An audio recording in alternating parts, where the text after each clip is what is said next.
Hello, Internet. Happy Monday. I hope everybody had a. What the heck? All right, I got double feed audio here. Let's see. Stand by, folks. I screwed something up. Okay, I figured it out. All right. Hope everybody had a fantastic weekend. Hope your week is off to a good start. Hope nobody has a case of the Mondays. And I hope none of you guys listening are affected by Hurricane Helene. Is it Helene or Helen? I don't know. I think it's Helene. And man, that is a devastating situation. It is awful. The footage that is coming out of North Carolina, parts of Tennessee. I reached out to my buddy Roscoe over in Tennessee to see if he was all right. Looks like I missed him, but man, we are seeing some horrific things going on. I'll just give you guys a heads up tonight. I'm a little sad face tonight. Little bit down in the dumps. My 16-year-old German Shepherd's having a rough time of it. I actually stayed home from work today because last night at around 11 o'clock at night, she just started whimpering and crying, and she just wouldn't stop. And I pretty much stayed up with her all night. I barely got any sleep, and I took her to the vet this morning. And she has this condition called old dog vestibular disease. Yeah, I know it sounds like a made-up thing. It's not. It's a real thing. And it's basically like doggy vertigo. She like gets all discombobulated and she can't walk straight. It's hard for her to stand up and keep her balance and stuff like that. And it freaks her out. She gets really scared. She doesn't know what's going on, and she just starts crying and stuff. So this is like the fourth time it's happened. This has been going on for a couple of years now, but this time just seemed worse. She was crying more than normal, and I was worried something else might be going on, so I took her to the vet, and they told her she's all right. They actually ran some extra tests on her. She has cancer. I mean, we've known that for a long time, but she just keeps on ticking. I actually, the reason I got my pit bull, Scarlett, who used to say hi every time I started the show, she just doesn't care anymore. Are you going to come say hi or what? Let's see. Who's in the chat here? Wally World. There you are. Thanks, man. I appreciate it. Let's see if I can get Scarlett. So come say hi to you. Come on. Come say hi to Wally. You're such a jerk now. You're like too big for the show. Oh, it's because her leg's hurting. Man, I took her down to the river because it was super hot. And yeah, as you guys know, she's got like a torn ACL. Anyway, so my dog's having a rough time of it. And to be quite frank, she doesn't have that much time left. She's probably got a few weeks to a month. However, I thought she only had a few months left back when my lab passed away. And she just keeps going. So I thought she was going to go before my lab. And my lab passed away a year ago this past September. And they grew up together. They were puppies together. And, she was 16 when she passed away. Chiva's 16 now. And, Scarlett was devastated when Molly died because Molly taught her how to be a dog. And anyway, I don't want to get too down in the dumps about the dogs thing. My dogs are they're my family. I ain't got no kids or nothing. So my dogs are sort of, I'm not going to be like the crazy cat mom. Like, they're my children. They're not. They're dogs, but they are very important to me. So I'm a little sad face tonight. But enough about me and my sad face dogs. We have a lot to get into. This might be a longer show. We got to talk a lot about Hurricane Helene and Hurricane Milton. Why do they get Milton? Really? This is a category 5 right now. They're calling it Milton. It's just doesn't seem right. It should be called something much more scary, because it's scary. It's hitting the Yucatan Peninsula right now from what I can see on the map, and it's a category 5. So Cancun, watch out. It is like heading right in that direction, it seems. And it looks like it's supposed to go and hit Florida after that, but the direction it's taken right now, I'm no meteorologist, so I don't know. It might miss Florida completely. Who knows? But it is not looking good, my friends. So let me check over on Rumble, see if I'm actually live over there, because I'm trying something new here. Am I live over on Rumble? If you guys are in the Rumble chat, let me know, because I'm not sure if I'm actually live over there. Should be. Okay, looks like I am. I'm trying a new way of streaming. I actually connected my Rumble account to my StreamYard account, so it looks like we are streaming over there. So, all right. Well, let's get right into the things. Let's talk about Hurricane Helene. And there's you guys have seen all the videos about the devastation. I'm not going to get too much into that. I don't even think I have any videos of that pulled up. They're floating around all over the place. I more want to talk about the failures of government. And the right is blaming Democrats with, from what I can tell, good reason. But Democrats are blaming Trump, saying he didn't fund FEMA. It's a whole back and forth. This is a failure of government. And there's plenty of awful, horrible Republicans out there. And doing the blame game of one party is better than the other in this situation is, to me, it's kind of dumb. This is a overall failure. It's a bipartisan failure of government. Just like, I mean, wasn't Bush the president when Katrina happened? I think. Or am I messing that up? I'm pretty sure Bush was president when Katrina happened. Or was that Obama? I can't even remember. But there's been plenty of failures when Republicans were in office too. So I don't want to pretend like this is all Democrats' fault, though. I mean, looks like they're giving a lot of FEMA money to illegal immigrants and sending it overseas to Lebanon, even after we just funded all of the weapons that bombed Lebanon. Yeah, we seem to do that, don't we? So this is a bipartisan failure. I want to say that. Is there more weight to be put on Democrats? Sure. But this is, to me, this is more just how government just sucks. They take too long to respond to issues. They got to do everything by committee. And then when the private sector says, okay, fine, fuck it, we're going to do it ourselves, they get in the way and they stop people. So I think the first thing I want to talk about is Tim Kennedy sums it up pretty well. Let's go over to Tim Kennedy and listen to him talk. Northside, nice to see you. Let's see. Donald, nice to see you, man. I haven't seen you in the chat for a long time. I'm not sure if I'm not seeing B1800. Nice to see you. I guess I'm not seeing the Rumble chat over in StreamYard, which is kind of disappointing. Oh, no, there it is. Cool. So I don't even need to have this other chat window pulled up right now. This is okay, cool. I got my Rumble account linked to StreamYard. I can go full screen. This makes me happy. Sorry, thanks for bearing with me, folks.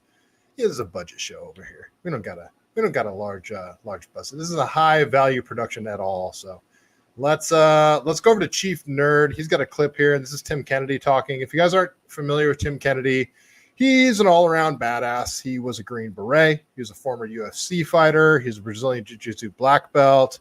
He runs Sheepdog Defense, and it just basically tells people how to teaches people true self-defense in all sorts of different scenarios. Teaches people how to, if you are attacked with somebody with a knife, you just want to run if you can get out of there. But all sorts of different types of weapons defense, integrating martial arts into it, firearms safety, firearms instruction, and he also teaches medical stuff like how to dress wounds and all that kind of stuff. He's just all around badass. He did a show on history called Hunting Hitler. Went to Argentina, tried to find former Nazis that fled Germany and went to Argentina. He's just a good, awesome dude. I really like Tim Kennedy. He also, when there was the failed Afghanistan withdrawal, he went over there and was trying, and believe it or not, flew on a plane that was funded by Alexander Soros, which was interesting. And he even commented on that, saying like, hey, I'm not a big fan of the guy, but if you're gonna pay for a plane for me to go over there and rescue hostages, I'm gonna get on the plane. He was like, this isn't a time to nitpick about who's funding the plane. Anyway, he was over in Afghanistan. He saved like dozens of lives personally. He just does that shit. So naturally, he goes over to North Carolina and he's trying to assist in the rescue effort and getting materials, getting food and water in there, getting people out of bad situations. And sure enough, the government stops them. They are just getting in the way, like you'd expect government to do. So yeah, there's that. Let's go over to this is a clip from Chief Nerd, and this is Tim Kennedy talking here. He's on I don't know if what is I can't tell if this is Fox News or what show this is, but yeah, let's listen to Tim Kennedy talk. Are they still not there anywhere? What are you seeing from FEMA in the federal response, if any? I mean, they're present. They're in the way. They are directly interrupting our ability to conduct missions and operations. Huh? And I'm not going to disparage anybody, because we are trying to work within partner relationships, both government and non-government entities within state and federal and county. I went to put a couple of people into a hotel last night, and they have a security guard at the hotel. And they said, "Oh, we're so sorry. The entire hotel has been booked for federal employees." And I was like, no, I have people that would just pull it out of a mountain that are living out in the hills, and there's not a place for me to put them because we have federal employees that are staying in the hotel. I slept. See, that's what I'm talking about. That's disgusting. That is absolutely disgusting to me. I mean, to me, if you're the type of person that's like, yeah, I want to be put up in some hotel while I'm out doing a rescue effort, and they come to you and say, hey, we need your room, you should be the first person to be like, take my bed, take whatever you need. You want some of my clothes off my back? That's the type of person that should be working for FEMA. But no, you're going to see the type of people that are working for FEMA in a bit. I don't know how we ended up here to where we have people that are just trying to collect a paycheck that are assigned with some of the most important jobs, the people reacting to catastrophes, the government wing that is supposed to be there to bring aid, bring food, water, and rescue missions to people that just went through a catastrophe. They suck.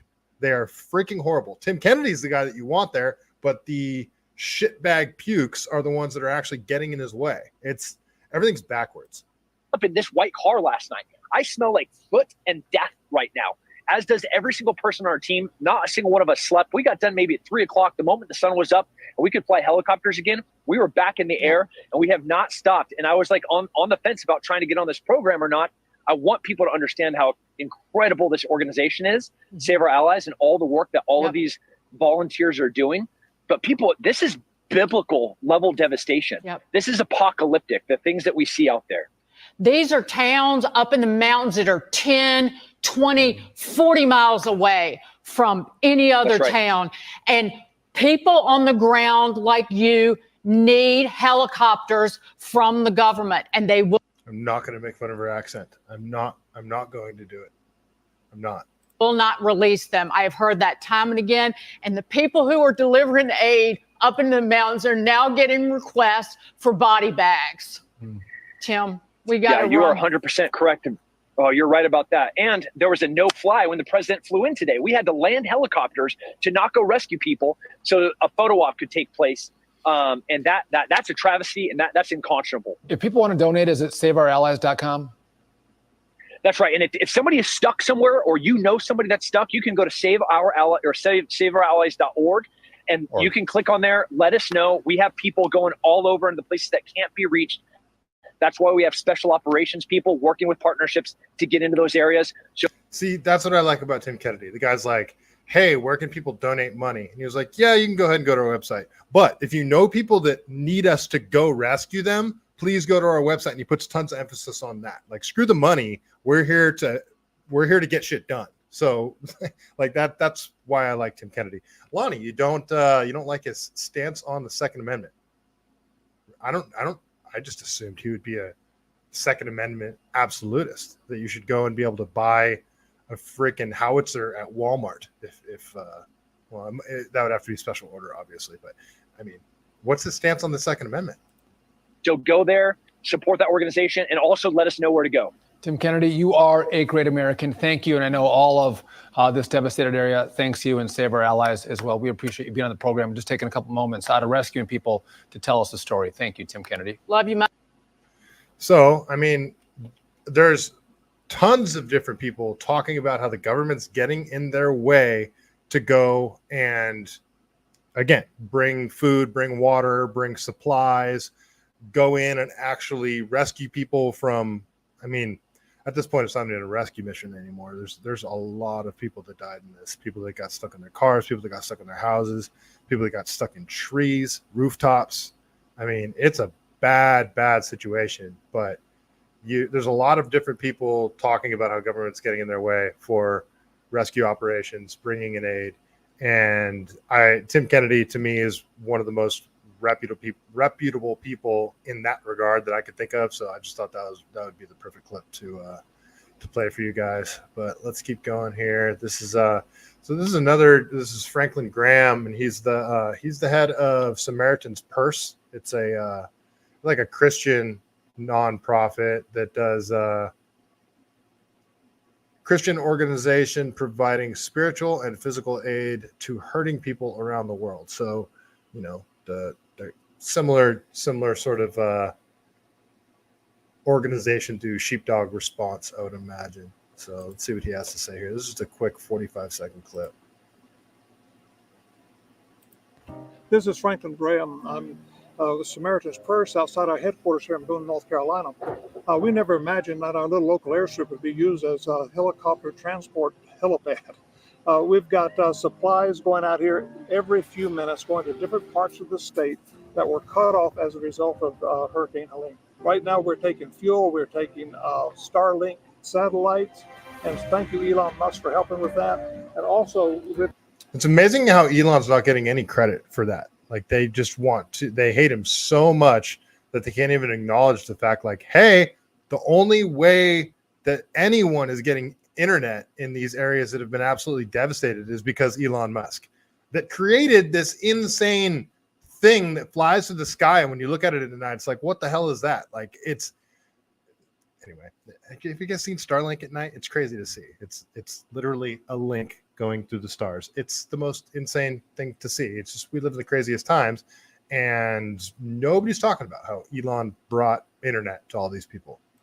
Got generators going, fuel cans, the hoses that people need to hook this stuff up. And we're sending out technicians today all over the state to help hook up these Starlinks. And we're sending out a lot of water, a lot of food. We're doing it all in Jesus' name. Remember to pray for them. God bless you. Thank you. And this should be a completely nonpartisan, non-political, left, right, shouldn't matter. But of course it does. As all of this has become, United States has always, well, I think it's the whole world has always been supposed to have been, when there's catastrophes, everyone comes together. The only thing that matters is rescuing people. It doesn't matter what your political stances are or anything. But I guess we're way far past that because everybody's blaming each other for all of this stuff. Let's keep going here. So this is some of the actual footage from the devastation that we see. And this is residents of Marshall, North Carolina, have to dig their town. Oops. Stand by.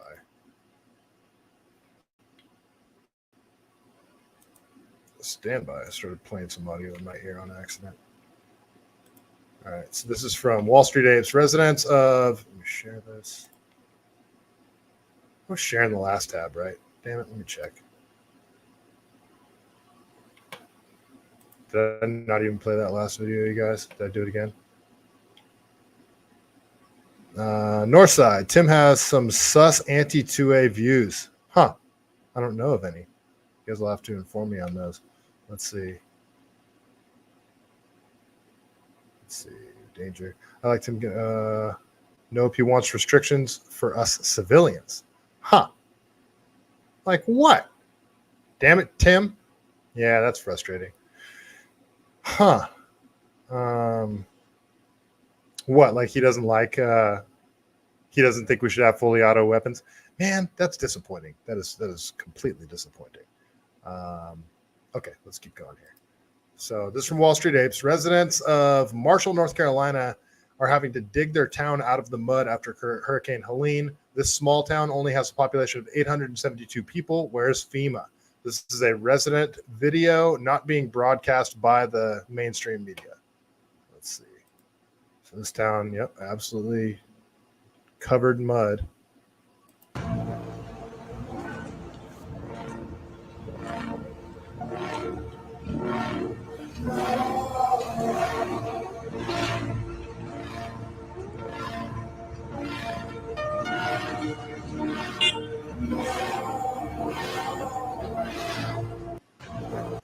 And I will give the government a certain amount of slack. I mean, FEMA can't be everywhere. They can't go to every single, this thing devastated a lot of towns. So there's going to be videos of people pulling together and, doing stuff themselves. Well, back in August of 2020, we had some insane fires here in the Santa Cruz Mountains, and up in San Lorenzo Valley, where I live, we have 3 volunteer fire departments. We have the Boulder Creek Volunteer Fire Department, we have the Ben Lomond Volunteer Fire Department, and then we also have the Felton Volunteer Fire Department. And I think the Zianti Fire Department might be volunteer as well. But Cal Fire actually wanted these volunteer fire departments to evacuate during our fires. And they said, hell no, F you, we ain't going nowhere. And they pretty much saved the town of Boulder Creek.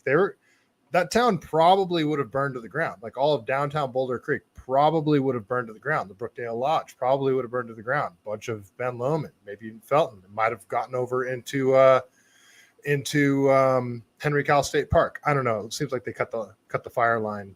They would have cut the fire line at least at Highway 9. Point is, residents start doing stuff themselves. You kind of have to. It's sort of an all hands on deck situation. So, I'm not going to blame the government for everything here, but it certainly does seem like there was a massive failure to react in good amount of time. So there's a video from Terrence K. Williams. He says, FEMA didn't supply any of this. Kamala Harris didn't supply any of this. Biden didn't supply any of this. They are now taking credit for all of the food and supplies the Hurricane Helene victims received. It's all bull. I was on the ground. The church community, nonprofits, volunteers, and Americans from all over donated food and supplies. I will not sit back and let them take credit for something they didn't do. Let it be known. This is Terrence K. Williams. I don't know who he is. Oh, he's a comedian. You guys know who Terrence K. Williams is? Comedian and founder of Cousin Tees. I don't know. I don't know who he is. He got a giant account though, almost 2 million followers. All right, let's check out this video. So apparently all of this stuff here that you see came from the private sector. A lot of stuff, a lot of canned foods.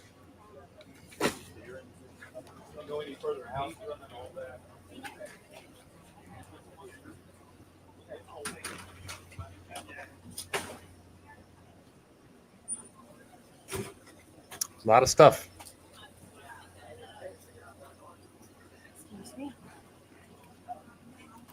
So he's alleging Kamala is trying to take credit for all this, the Biden-Kamala regime.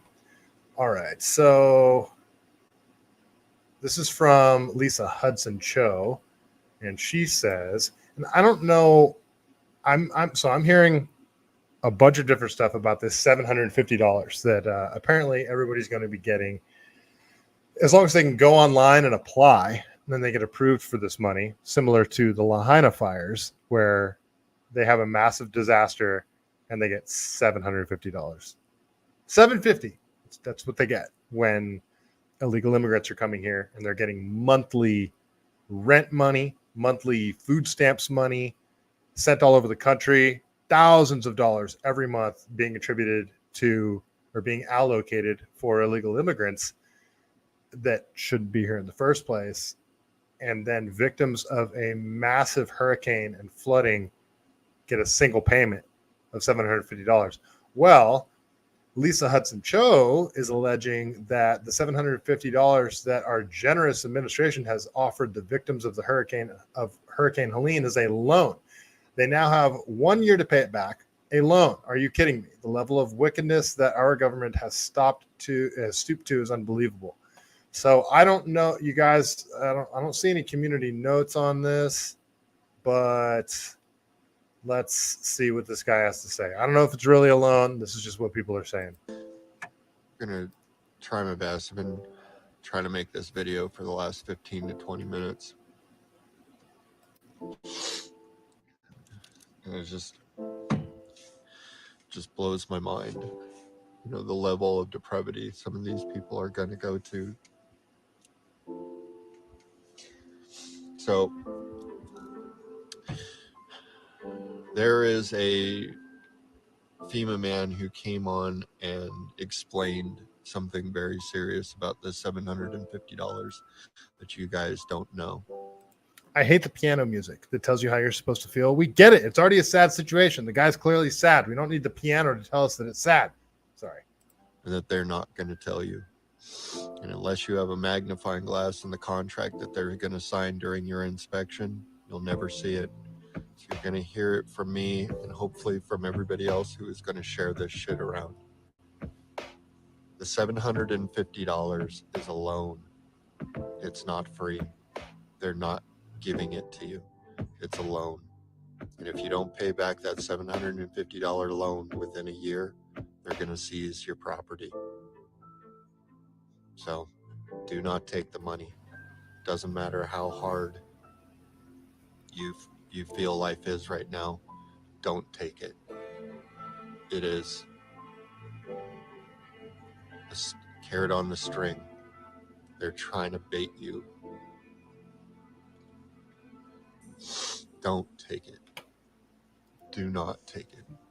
One thing that you're going to notice, folks, is they're not giving that money to people who have a little bit of money. They're not giving it to people who have jobs. They're giving it to the welfare people who have nothing, who have absolutely nothing. And they're going to take advantage of these people first. So this gentleman seems to be implying that it's a land grab. That the $750 is, if you don't pay it back in full, they're going to seize your land. I don't know. That seems even that seems over the top evil, even for the government. That's hard for me to believe. But that's what some people are saying. So I don't know. You guys tell me. Fact check me on this. I'm not sure. I'm not alleging it's true, but he's not the only one saying it. So, all right, let's keep going here. Let's go over to Wall Street Abe's. He says, this is huge. North Carolina State Highway Patrol on video saying Starlink is the only reason they're able to communicate after Hurricane Helene. They're literally the only reason that we can connect with our convoy. Let's see. What I'm trying to do is get the Starlink. What I'm trying to do is get the Starlink in there. I want to make a point that they're literally the only reason that we can connect with our convoy is because we've got a Starlink sitting in the window. Let's watch this quick 20-second video here. What I'm trying to do is get Starlink. God, look at these roads. I want to make a point that they're literally the only reason that we can connect with our convoy is because we've got a Starlink sitting in the window. So we're looking at there on his dashboard.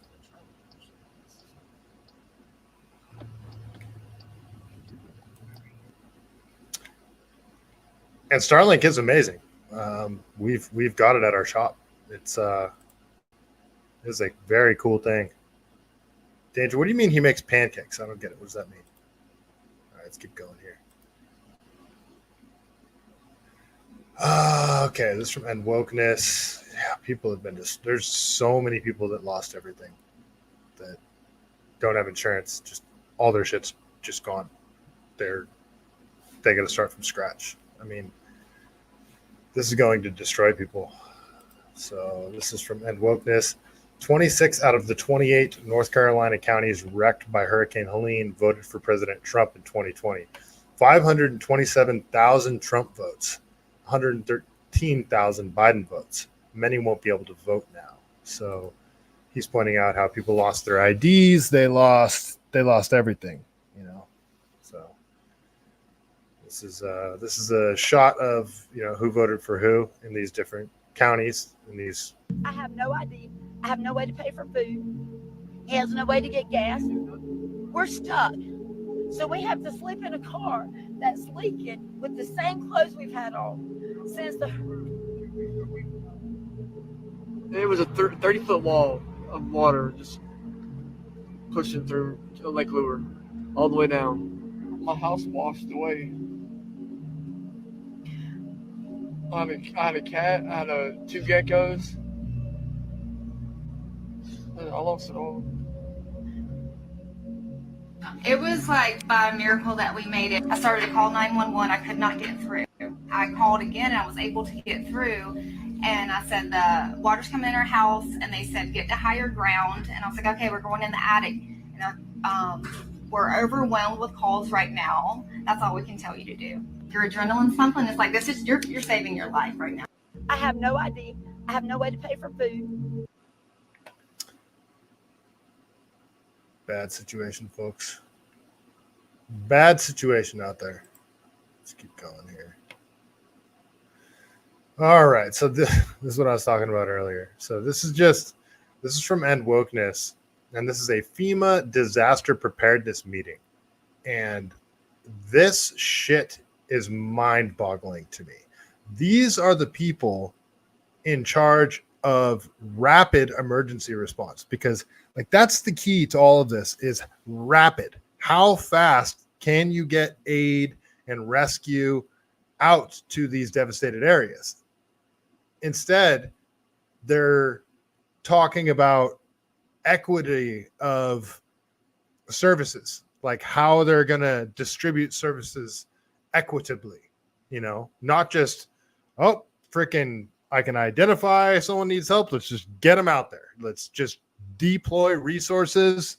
There's going to be a lot of shooting from the hip here, but obviously these are the types of things that we should have if we're going to have government funded programs for this kind of stuff, which, that's a whole other discussion. Should it be privatized? But if you're going to have government funded resources for this, they should be trained rapid response teams that are ready to go at a moment's notice. They're always ready to go. Kind of like the fire department, how, the alarm goes off, doesn't matter what they're doing. They're all sleeping at the firehouse. Alarm goes off. They jump out of bed. They go. That's how this stuff should be. But instead, you've got this type of committee meeting deciding, well, maybe we should deploy this way. Maybe we should deploy that way. How are we going to deploy resources equitably? Listen to these freaking nutbags talk. This shit's insane to me. Sparked a few things in my mind. He's got his pronouns in his bio, just on screen in a FEMA meeting. He, they. Oh, it's not even he, him, guys. It's he, they. I'm so triggered right now. Thinking about preparedness and how you said, LGBTQIA people and people who have been disadvantaged already are struggling. They already have their own things to deal with. So you add a disaster on top of that. It's just compounding on itself. I'm sorry, sir. Are you implying here that we should make sure that we deploy resources to the gays and the transes first? Is that what you're implying here, sir? You're psychotic.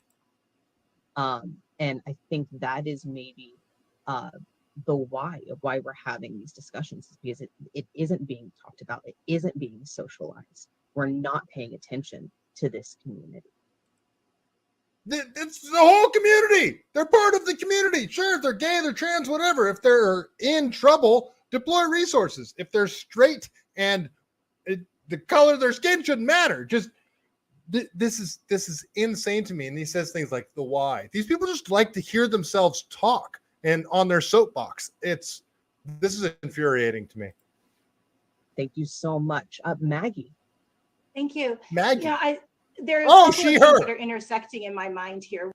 Intersecting. You see all these freaking liberal pinko commie buzzwords that they're using here? Just she, her, he, they. This is FEMA. One of them is the culture of emergency management as an organization, as an industry in the United States specifically, not abroad.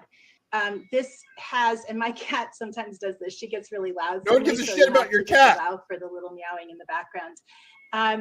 The shift that we're seeing right now is a shift in emergency management from utilitarian principles where everything is designed for the greatest good for the greatest amount of people to disaster equity. There it is. Disaster equity. You picking up these little cues here, these little communist cues? Disaster equity. How should disaster relief be deployed most equitably? Not equally, equitably, meaning we're going to prioritize resources to certain groups of people based on sexual characteristics and color of people's skin. It's insane. It's freaking insane. but we have to do more, right? And so this topic is intersecting, I think, with Intersecting again, there it is. a number of other topics where we have to look at policies and understand to what extent they have disadvantaged communities that had less assets, communities that had pre-existing vulnerabilities in accessing disaster-related recovery supports. Oh, you mean poor communities? Like what you're talking about, it sounds like what you should be talking about is people that don't have any money. They barely have anything and then they lost everything. So let's maybe deploy resources to them first. No, you're not talking about that. You're talking about the gays and the transes. These people are psychopaths. These people are absolute freaking psychopaths. I can't do it. So that was the FEMA disaster preparedness meeting. That was one of them. Here's another one.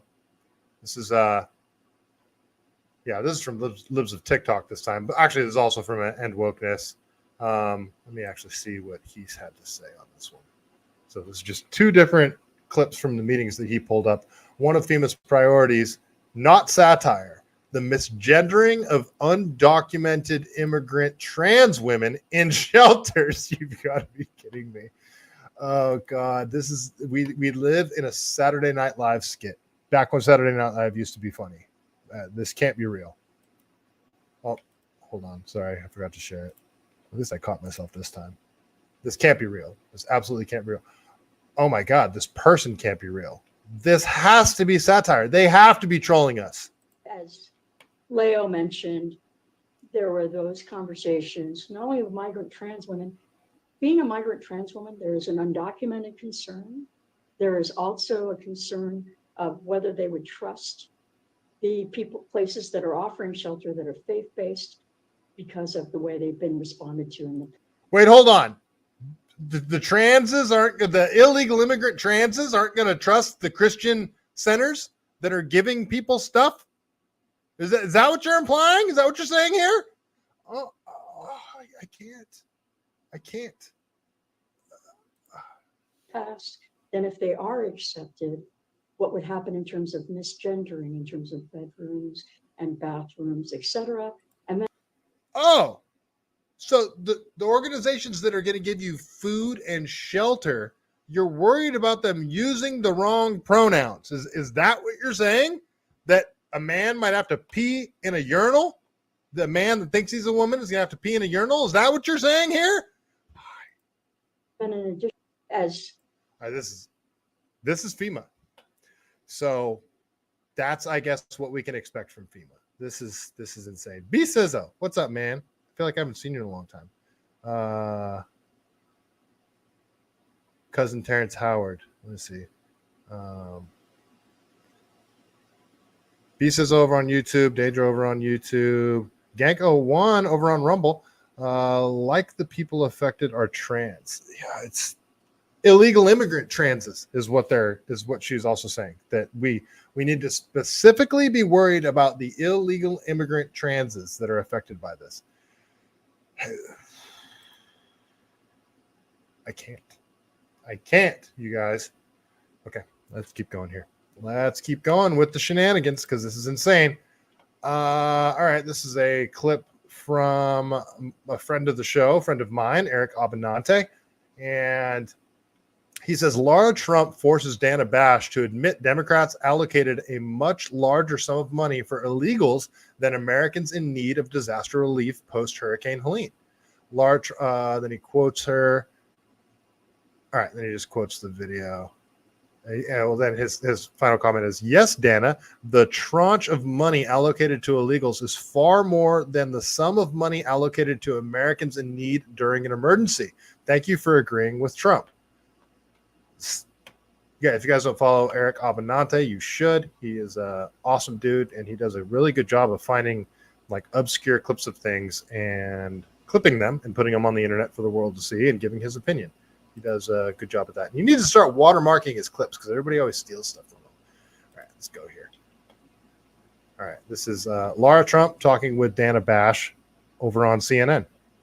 He said that FEMA is only offering $750 to Americans who have had their homes destroyed. That's not true. He's also echoing conspiracy theorists online who falsely claim that the administration is redirecting disaster money for undocumented immigrants.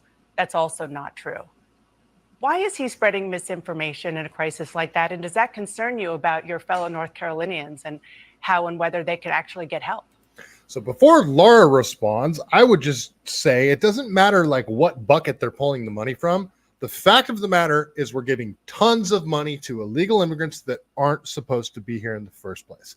We're flying them all over the country. We're putting them up in hotels. We're giving them monthly debit cards with actual just money on them. And then we're all giving them separate debit cards that's just specifically for food, like EBT and stuff like that. It's madness. So they're getting all of this. And then people affected by Hurricane Helene are apparently only getting this single payment of $750. And the response is severely lacking. And she's saying that's a conspiracy theory. So let's see how Laura Trump responds. I'm incredibly concerned in North Carolina. I hear every day from people on the ground there, and they are desperate for help. It is a dire situation there. I actually think we don't even know the extent yet of truly how bad it is there. And look, Kamala Harris did come out and say it's $750 per family right now. The idea that we've spent $650 million in fiscal year 24 on the migrant crisis that Kamala Harris was responsible for stopping, and by all accounts, she created by having an open door policy at our southern border, but is Laura, infuriating. Laura, let me just stop you right there. Of this country. Let me just stop you right there because I just want to not let this get out there. You are right that FEMA is giving $750, but that is a first step. It's for immediate needs. It's called the serious needs assistance. Dana, and said that they are out of money in terms of their hurricane relief. We have another hurricane heading towards Florida right now. What they have said is that there is money right now. Why don't they have anything in order? Why is it that right now the citizens in Western North Carolina are screaming for help, and it's having to come from local citizens? People from my hometown of Wilmington are driving across the state 6 hours to go to the mountains and help people. It is bad. Where is our federal government? Why are they out of money? It is bad there,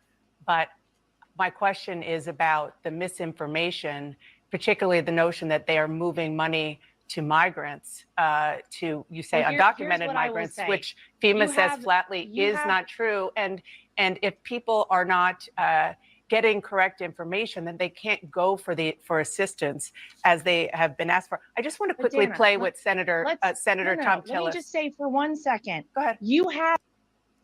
This is what they do, and it's infuriating. She asks a loaded question that they start it with a false premise that this is conspiracy theories, and they ask her to respond to it. And then when she starts responding and refuting the answer, they cut her off and don't let her speak.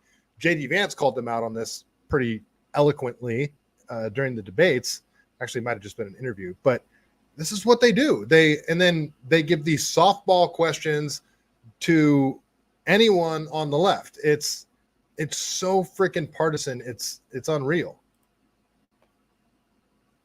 Migrants being housed in luxury hotels in New York City. We have paid so much money from our tax dollars into the crisis that didn't need to happen. We could redirect money to help people immediately on the ground in North Carolina, or they're in saying Florida, that they where we're probably going to have a situation coming up in the next several Let her days. finish. No one is. So freaking annoying. Can't stand Dana Bash. Maddie Bracco over on X. Nice to see you. Why didn't they ask Laura Trump her favorite flavor of ice cream? That's a good point. I want to ask her where she works out, because Laura Trump is fit. She is in good shape. Why aren't they at work? Wally World over on YouTube. Why aren't they at work? Instead, they get to sit in their home on Zoom. That's an excellent point. It's an excellent point. It's talking about equity. Let's see. Yeah, it's infuriating, very annoying. All right, let's keep going here. Man, I'm only halfway through just this part. This might be a longer show, people. This is also from Eric Abenante. He says, let me show this really quick. So if you guys aren't following Eric Abenante, you should be. Tom Cotton cuts cuts through Kristen Walker's BS regarding the Hurricane Helene, noting that Democrats always have money to spend, except when it comes to Americans in need. All right, let's play this clip. And he does a better job than Laura Trump just did, refuting the fact that these are conspiracy theories. And he breaks down why these aren't conspiracy theories. He just breaks it down as, the facts that they are, the facts that we're observing. Illegal immigrants are getting tons of money, and tons of Americans that were just devastated with a natural disaster aren't getting any support whatsoever, it seems. My broader question to you, I think, is about this misinformation. Do you think this is a time to put falsehoods aside, like the idea that FEMA funds are being redirected to migrants, which is just not true? Well, it is true that FEMA and the Department of Homeland Security have been spending billions of dollars on migrants. I understand some people. See, that's what they do. They're saying funds are being redirected. And no, they're not redirecting funds. FEMA allocates certain amount of monies in certain buckets, and then, they take money. Oh, this money hasn't been redirected. It was already allocated for illegal immigrants. But why? Why is FEMA, the government department that's supposed to be in charge of reacting to disasters within our country, that's supposed to help Americans, why are they giving money to illegal immigrants that from our government created border crisis? Why are they giving any money at all?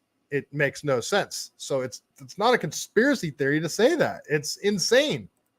We'll say they're separate funds, but we just passed a short-term spending bill. It's very common for the administration to come and ask for permission to move money between funds, especially to prepare for emergencies.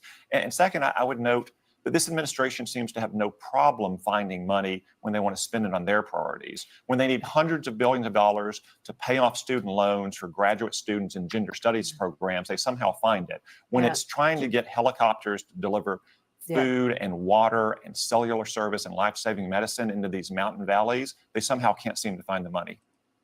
If they were dropping bombs and it was going to line the pockets of the military-industrial complex, they would find the money.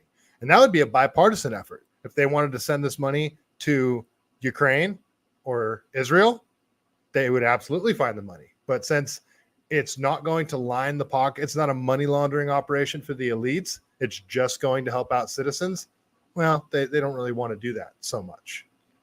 That's how this shit works. If they can't line their own pockets or the pockets of the people that get them into office, they don't care about it. Here's Peter Ducey. So let's go over to Western Lensman. This is, he says, unreal. Ducey asks Karine Jean-Pierre why the Biden/Harris administration can send immediate funding to Lebanon without Congress coming back, but can't do the same for, he misspelled something disaster funds to North Carolina. Karine Jean-Pierre calls his question misinformation. After a testy exchange, she storms out. Okay, let's see this one. Peter Ducey is sort of a champion inside the White House press corps. To the impacted areas, but instead people want to do disinformation, misinformation, which is dangerous. Because then when folks on the ground hear that, they may not want. It should be noted, what the hell is she wearing? It looks like she's going back to 1992 to be in a Janet Jackson music video.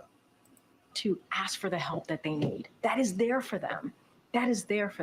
That's our focus here. But President Biden is fond of saying, show me your budget and I will tell you what you value.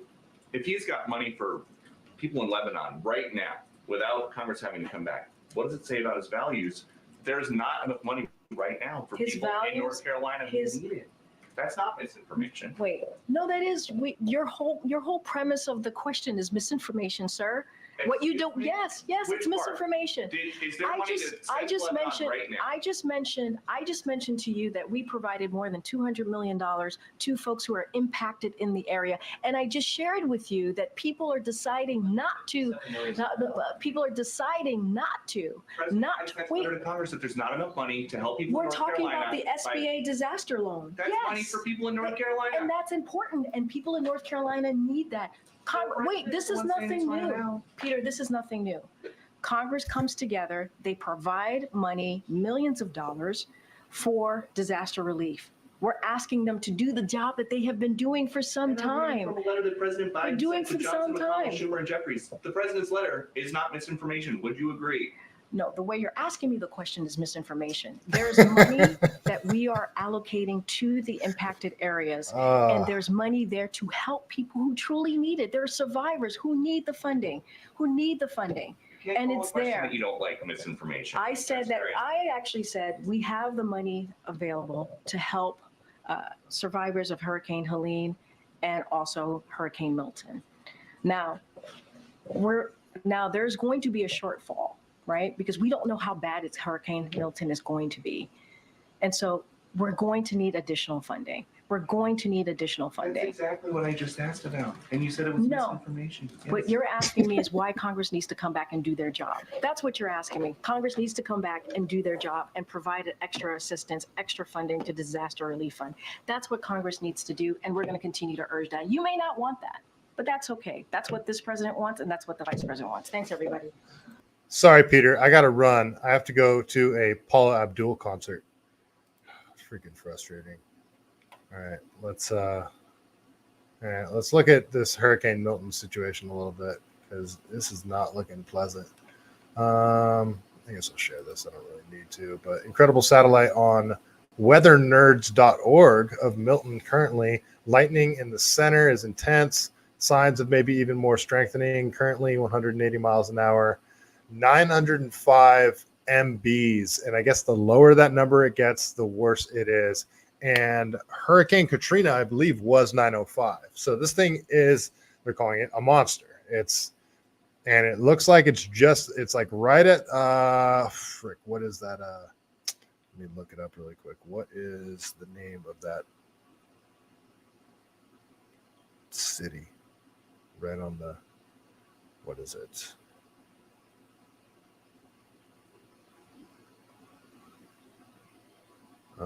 Merida, Merida is this. That's this corner right here. Let me make the screen bigger. So right here, that's Merida, I believe. Merida. I'm not sure how I'm pronouncing it. If I'm pronouncing it right, Merida. That's right here on the corner of the Yucatan Peninsula. Right here, Cancun's over here. And it looks like they're about to get absolutely hammered by this thing. I mean, look at the center of it. That's the lightning that we're talking about. Close to 200-mile-an-hour winds. That's like a category, or is it category for tornadoes? I think it's category 4 for tornadoes. Or what is that? S4, S5? I can't remember what they call it for tornadoes. But pretty gnarly, folks. That's just 2 in a row. And Florida got hit pretty hard by Hurricane Helene as well. And looks like they're about to get hit pretty hard by Hurricane Milton as well. So, the people that all you libertarian friends know and love out there, Clint Russell, Josie, the redheaded libertarian, Luke from We Are Change. I can never remember his last name, but all them, I believe, live in Florida. So hopefully they stay safe out there.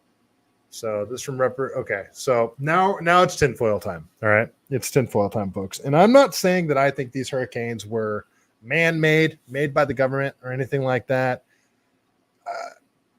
But I also am not just going to put it out of the realm of possibility, because we do know that the government does have the ability to manipulate the weather, not control the weather, manipulate the weather. And I mean, we learned that back in April in Dubai, right? Dubai openly talks about how they do cloud seeding and, with, what is it? Aluminum sulfide, and they use salt particles as well. They did that off the coast or in the San Francisco Bay. They did that like a year ago. And it's a real thing. Cloud seeding is a real thing, but am I going to go out and say that, HARP caused this, that they did this? I don't know. I'm not going to go that far, but there's speculation out there that there's people saying that it is, and I actually don't think it is. I think these are just natural disasters that are horrible, and it's just a horrible government response to it. But we at least got to go down the rabbit hole a little bit. So Marjorie Taylor Greene she goes out and she's saying, yes, they can control the weather. Control, I don't think they should be using the word control. That implies that they could like direct where the hurricane's going to go and all that kind of stuff, which I guess I'm not going to put that out of the realm of possibility either. But, you know, and so you guys understand, I have a way of thinking that's like, we can't really prove anything. We can't prove that we aren't living in someone's snow globe right now. You know, simulation theory. We can't even prove that we're not actually asleep in some pod somewhere like the Matrix. You know, we can't actually prove that. So you kind of got to at least entertain the possibility that insane things are possible. I don't think that's what's going on. I don't think it's the government controlling the weather, but we do know that governments all over the world are doing things to manipulate the weather. So let's see what Marjorie Taylor Greene here has to say. She says, here is Obama CIA Director John Brennan talking about it. Anyone who says they don't or makes fun of it is lying to you. By the way, the people know it. By the way, the people know it and hate all of you who try to cover it up. Okay. She's going hard in the paint there. So let's see what shitty ass John Brennan has to say about all this. Another example is the array of technologies, often referred to collectively as geoengineering, that potentially could help reverse the warming effects of global climate change. One that has gained my personal attention is stratospheric aerosol injection, or SAI, a method of seeding the stratosphere with particles that can help reflect the sun's heat in much the same way that volcanic eruptions do. An SAI program could limit global temperature increases, reducing some risks associated with higher temperatures and providing the world economy additional time to transition from fossil fuels. This process is also relatively inexpensive. The National Research Council estimates that a fully deployed SAI program would cost about $10 billion yearly.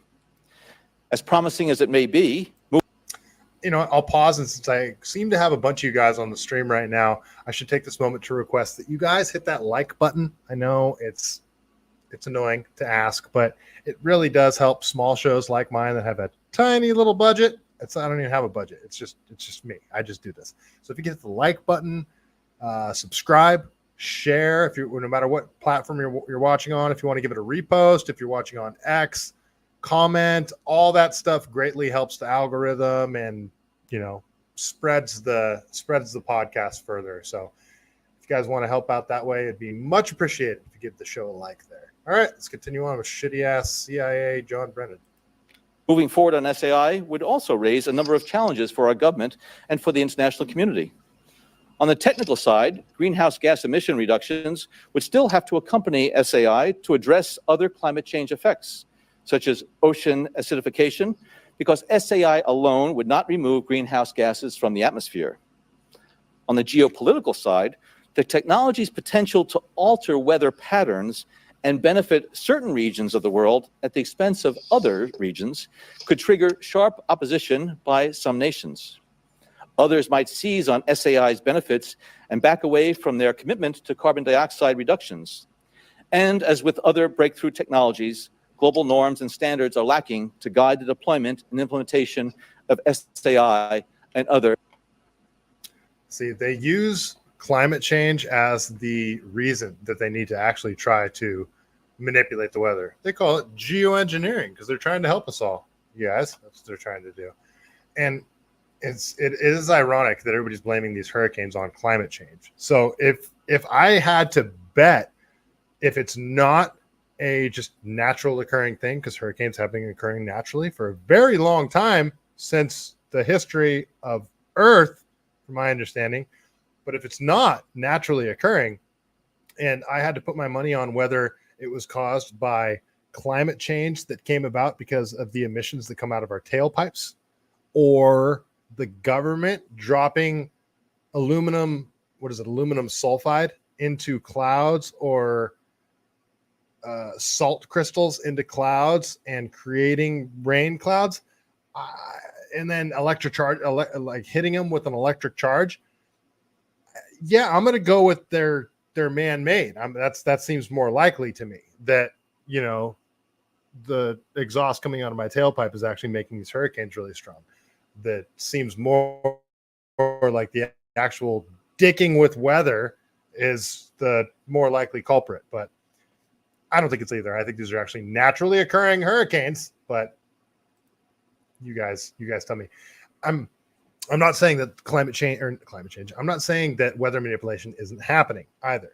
But a lot of people are pointing to where Hurricane Milton started and the direction that it's heading. They're saying it's very suspect. And I'll read the community note on this before we even talk about it. But it says, so it started in the Gulf of Mexico, like close to, here, I'll show the map. Here.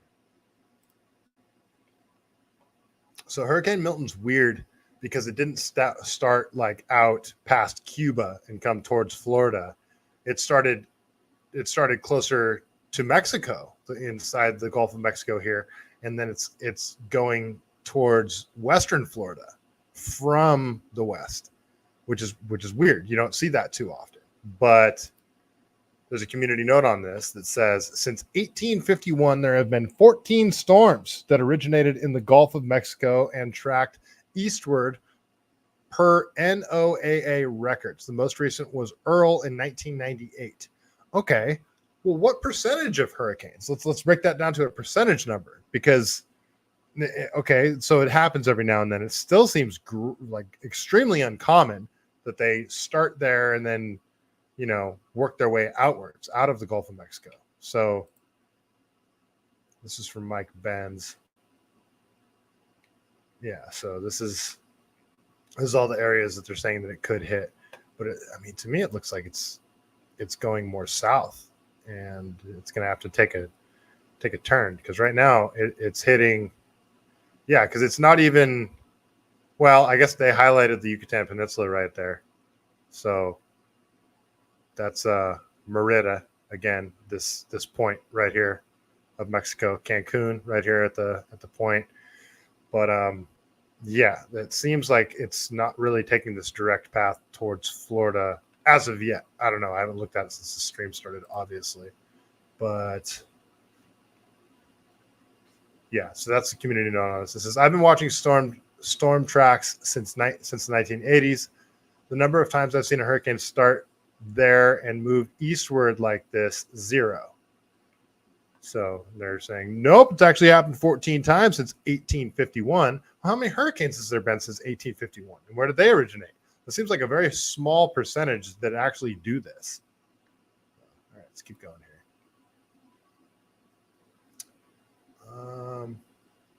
Okay, so this is from Dr. Kim Wood. Let's see. Halting my break to talk about Milton. Since 1851, only 18 storms. Look, she's saying 18 storms. Only 18 storms have first traversed the western Gulf of Mexico and then impacted western Florida at an intensity. The most recent was Tropical Storm Josephine in 1996. Strongest and the most recent hurricane was Hurricane 7 in 1888. They called it Hurricane 7. So here's the map of Josephine, Tropical Storm Josephine, and that's like taking almost the exact same trajectory there. You see where it started down here, right at the coast of Mexico in the Gulf of Mexico, and goes right up to the Panhandle, or not the Panhandle, the upper part of Florida, like northern Florida, and yeah, keeps going. Okay, and then she's got, what's this other storm? Hurricane 7, I believe is what they called it. And then 1888. Now it took like a direct line and hit the exact same spot. So completely missing Cancun and Merida, the Yucatan Peninsula there. I believe that's the Yucatan Peninsula, right? I hope I'm not calling it the wrong thing. Okay, let's keep going. Okay, here's another one. This is from Concerned Citizen. We follow each other, but he's posted quite a few things that have turned out to be false, and it is he does have a bit of a tinfoily account, but we'll watch this anyway, and we'll read the community note first. So it says, Doppler radar commonly will show scattering on weather radar. The phenomenon is called biological scatter. It happens at regular times from east to west in the evening due to the effect of the setting sun on fauna. Okay, so I actually would love to talk. Oh man, you know who I should get on my show is Dr. Michael Hogan. I know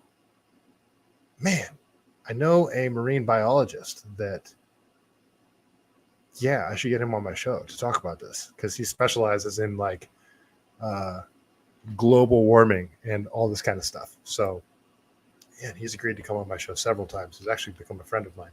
So, all right, let's watch this quick video. This guy's saying that he's saying that this is all man-made, all this stuff.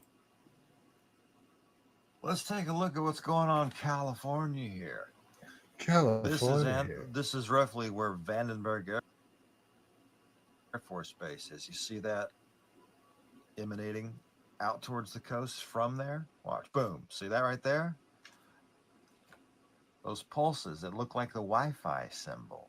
Yeah, that's microwave energy. It's coming down here as well, but it's a different pattern. You see that? They're shooting out into the ocean to dissipate any moisture that might be coming to save us from their heat wave. And it has been insanely hot out here for like the last week, maybe a little bit longer. But I mean, today it was supposed to get a little cooler, and then no, freaking 100 degrees today at my house. It's October in the Santa Cruz Mountains. Yeah, it's been almost triple digits for like, the reason I didn't do my show yesterday is because of how freaking hot it was in my house, and my stupid window air conditioner doesn't work so well.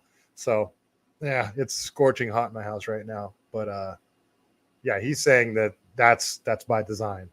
But again, like California, we always have a super late heat wave. Like I remember way back in 2010, we had a crazy late heat wave at the end of September, early October. It was like the same thing. It was like a week straight of like triple digit temperatures. It's just, that's what happens here in California. The summer ends late. It gets hot late into September and early October. So I don't know. And you see this massive pulse going from east to west, and all these Next-Red towers here. But you can pull up on a map and see the positions and see how they're radiating. It's not birds, honey. It's not weather. See? Fixed position. You see the towers, the black in the center. All right, it's emanating outwards from them. So there's a lot of other people that are saying that, you know, all those Doppler radar antennas that you see that look like golf balls? Like they got one, you guys that are familiar with California, they got one out in like near Mavericks in Monterey, or in geez, I'm blanking on in Half Moon Bay. They got one out near Mavericks. Oh man, my dog is limping. They got one on the top of Mount Umunum. They got one on your way out to Big Sur. They're all over the place. They're big round golf balls looking things. Those are Doppler radar antennas. Well, they're actually saying those are like microwave energy things. And hey, Scarlett, knock it off. No, that's not your food. Good girl. Sorry, my dog's trying to eat my other dog's food. Yeah, they're saying that those are actually like microwave energy towers. So I don't know, folks. I don't think so. I think they're Doppler radar antennas, and that's what tells us how hot it is and that kind of stuff. But just might as well see what the tinfoilers are saying. So okay. All right, Marjorie Taylor Greene again. She just says lasers. CBS 9 years ago talked about lasers controlling the weather. So it sounds so tinfoiler. She's not doing herself any favors when she says stuff like this, but let's see what they said on CBS 9 years ago about lasers controlling the weather. You know, they were talking about climate change yesterday, and now we're learning that scientists and researchers are looking at how to change the weather on purpose. That's right. lasers now could one day manipulate rain and lightning. CBS This Morning contributor Michio Kaku is a physics professor at City College of New York. Professor, nice to see you. Extraordinary seeing Al Gore and Bill Clinton there together with Charlie, wasn't it? That's right. Yeah. Yeah. They did not get into this discussion, No. though. But it is fascinating. I mean, lasers, really? To change the weather? That's right. Well, as Mark Twain once famously said, everyone complains about the weather, but no one ever does anything about it. Well, instead of doing a rain dance, we physicists are firing trillion-watt lasers into the sky to actually precipitate rain clouds and actually bring down lightning bolts. I don't like that. I don't think that sounds like a good idea, you guys. I don't like messing with nature. This is potentially a game changer. But this is experimental. What It's game? experimental. However, in the laboratory so far, it works. When you have water vapor. See, experimental to me means we don't really know what's going to happen when we do this. So we're just doing it and finding out what happens. I don't like that. And you have dust particles or ice crystals, you can precipitate rain. It condenses around the seeds. These seeds can also be created by laser beams. By firing trillion-watt lasers, you rip apart the electrons, creating what are called ions. And these ions act like seeds, like dust particles, bringing down rain and even lightning. Go ahead. Well, this fascinates me in part because, too, I remember reading the stories that China had used this during the Olympics, that the USSR had used this after Chernobyl to create rain clouds. I mean, did those really work then? We have some of these capabilities now? Inconclusive. Even in the 60s, the CIA used this to bring down monsoons during the Vietnam War. Well, that's a conspiracy theory. Wash out the Viet Cong. Governments have been playing with this thing. Alleged to. Alleged to, right. Yeah. Now, we realize that for decades now, these governments have been alleged to have experimented with weather control, but nothing conclusive. This time we're bringing in the laws of physics rather than simply waving our hands and uttering mumbo jumbo. We're actually using trillion-watt lasers now. And in the laboratory, sure enough, they precipitate rain out of water vapor. Sure enough, you can actually bring down electricity down the beam. So what does it mean for drought areas that need to have rain for crops? And if they don't have him, there's the consequences of famine. Well, the bad news is if it's a clear blue sky, it's not going to do anything at all because it only takes water vapor that's already in the air and condenses it.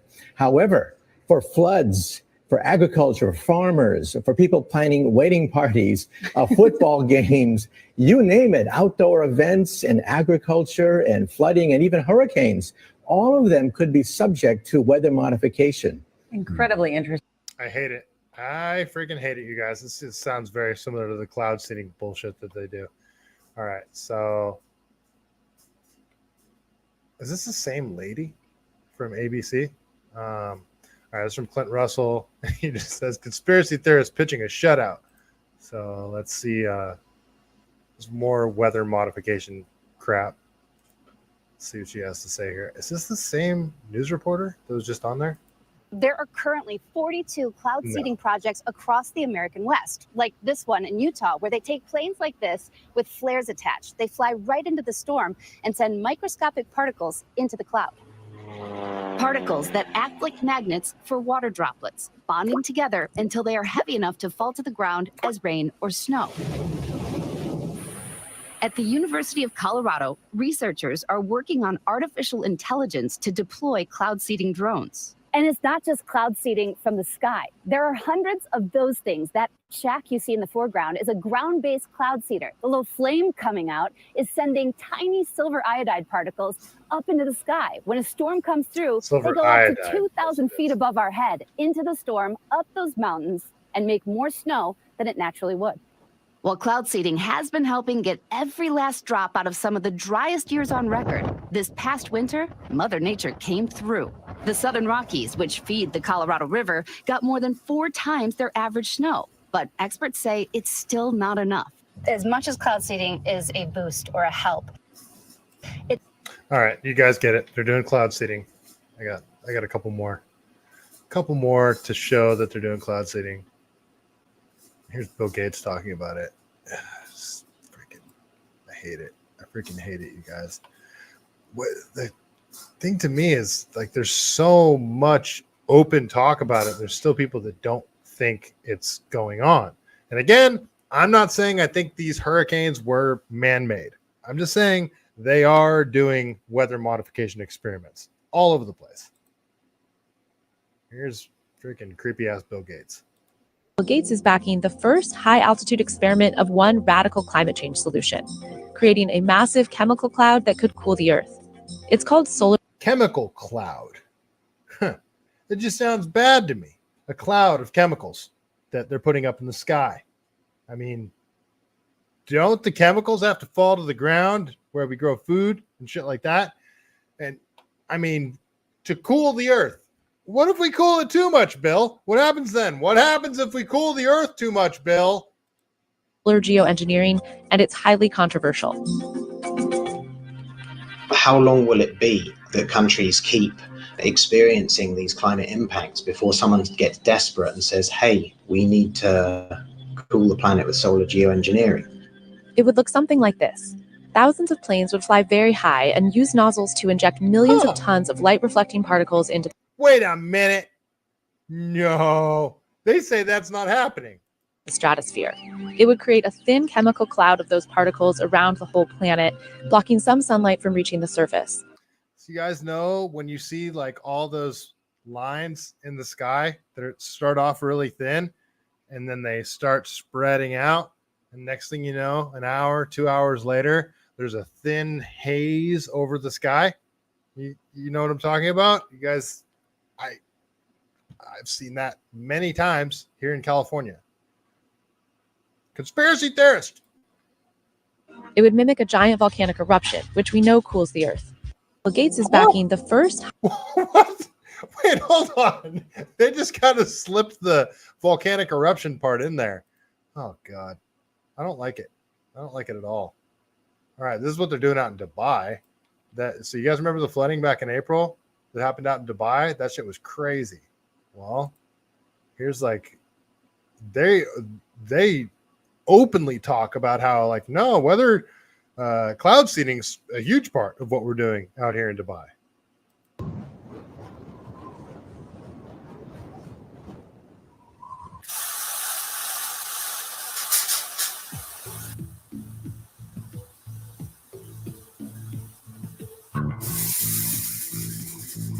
So same thing.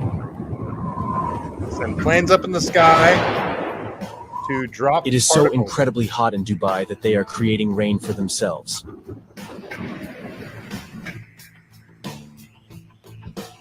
Did you have any idea that Dubai is creating artificial rain to battle rising temperatures?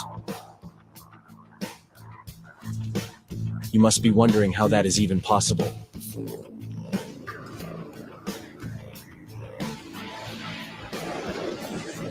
Let's have a look at how this unusual artificial rain is induced.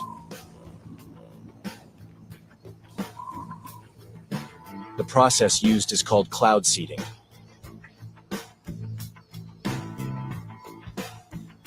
As the name suggests, it literally means seeding the clouds to generate rain. Drones are being used to manipulate the clouds.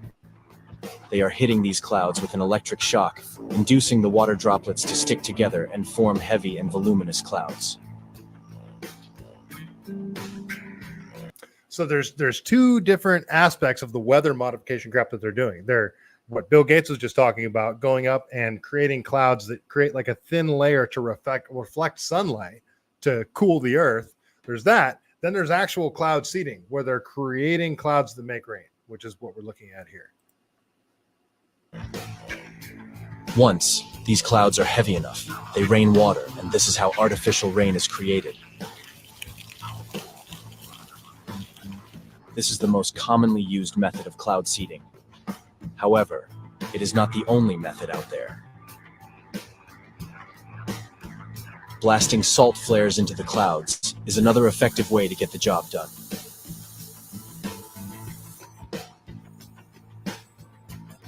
Here, rockets and airplanes are used to blast the salt flare, high up in the sky among the clouds.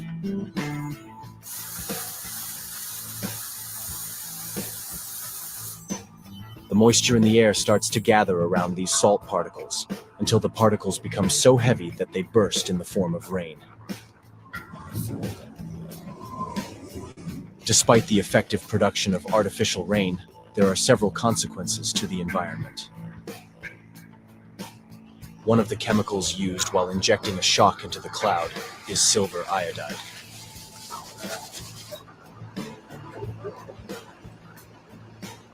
Now, silver is a toxic material that can cause harm to plants, animals, as well as humans. It is not just harmful, but also quite expensive. A sum of $200 can generate only a foot of rainfall. What do you think, given the consequences that cloud seeding has? Is generating artificial rain worth it? No, it's not. It's not worth it. I don't like it. All right, let's keep going here. So they did this off the coast of San Francisco, or out in the San Francisco Bay not too long ago. And here, before I talk about that, let's play one more clip out of Dubai here. So this is a video of when the floods happened, and then April 26th, 2024.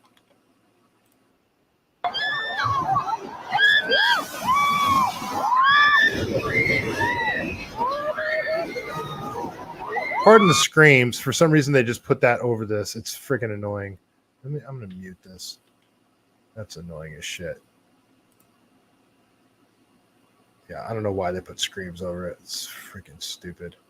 But yeah, massive flooding in Dubai. Looks like they overdid it a little bit there with the silver iodide in the sky.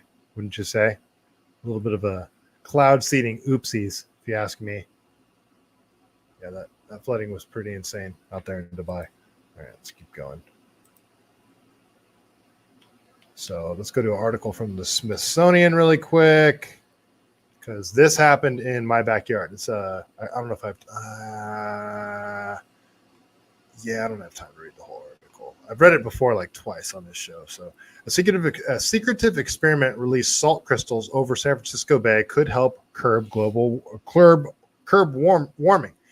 The technology could make clouds reflect more sunlight, cooling the earth below. But even the scientists leading the study say letting go of fossil fuels is a much preferred response to climate change. So this is what Bill Gates wants to do. It's not the cloud seeding that is going to make rain. It's the creating a thin cloud that reflects sunlight, all that kind of stuff. And so they did it out in San Francisco Bay without telling anybody. Earlier this month, scientists from the University of Washington gathered in semi-clandestine fashion on the deck of the decommissioned aircraft carrier in San Francisco Bay, leading an experiment that was intentionally kept under the radar to minimize public backlash. The team started up a high-powered spraying machine that shot microscopic salt aerosol particles hundreds of feet into the morning air. The trial, meant to test how well these aerosols could travel outside the lab, is a basis for much grander future experiment using particles to artificially brighten clouds. So, it's so annoying. Here, there's a quick YouTube video on this. I don't know. Yeah, I'll just play the whole thing. It's like 5 minutes. I don't know if I have time for this. I've played this video before. Yeah, I'm not. Maybe I'll play a little bit of it.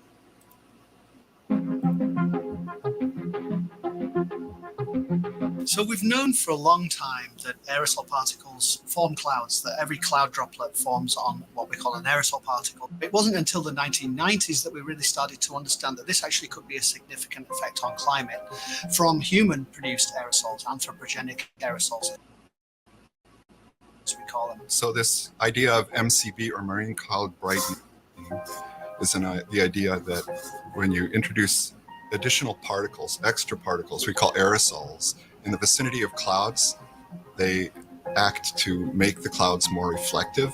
What we don't know is how much more reflective. That's much harder to quantify.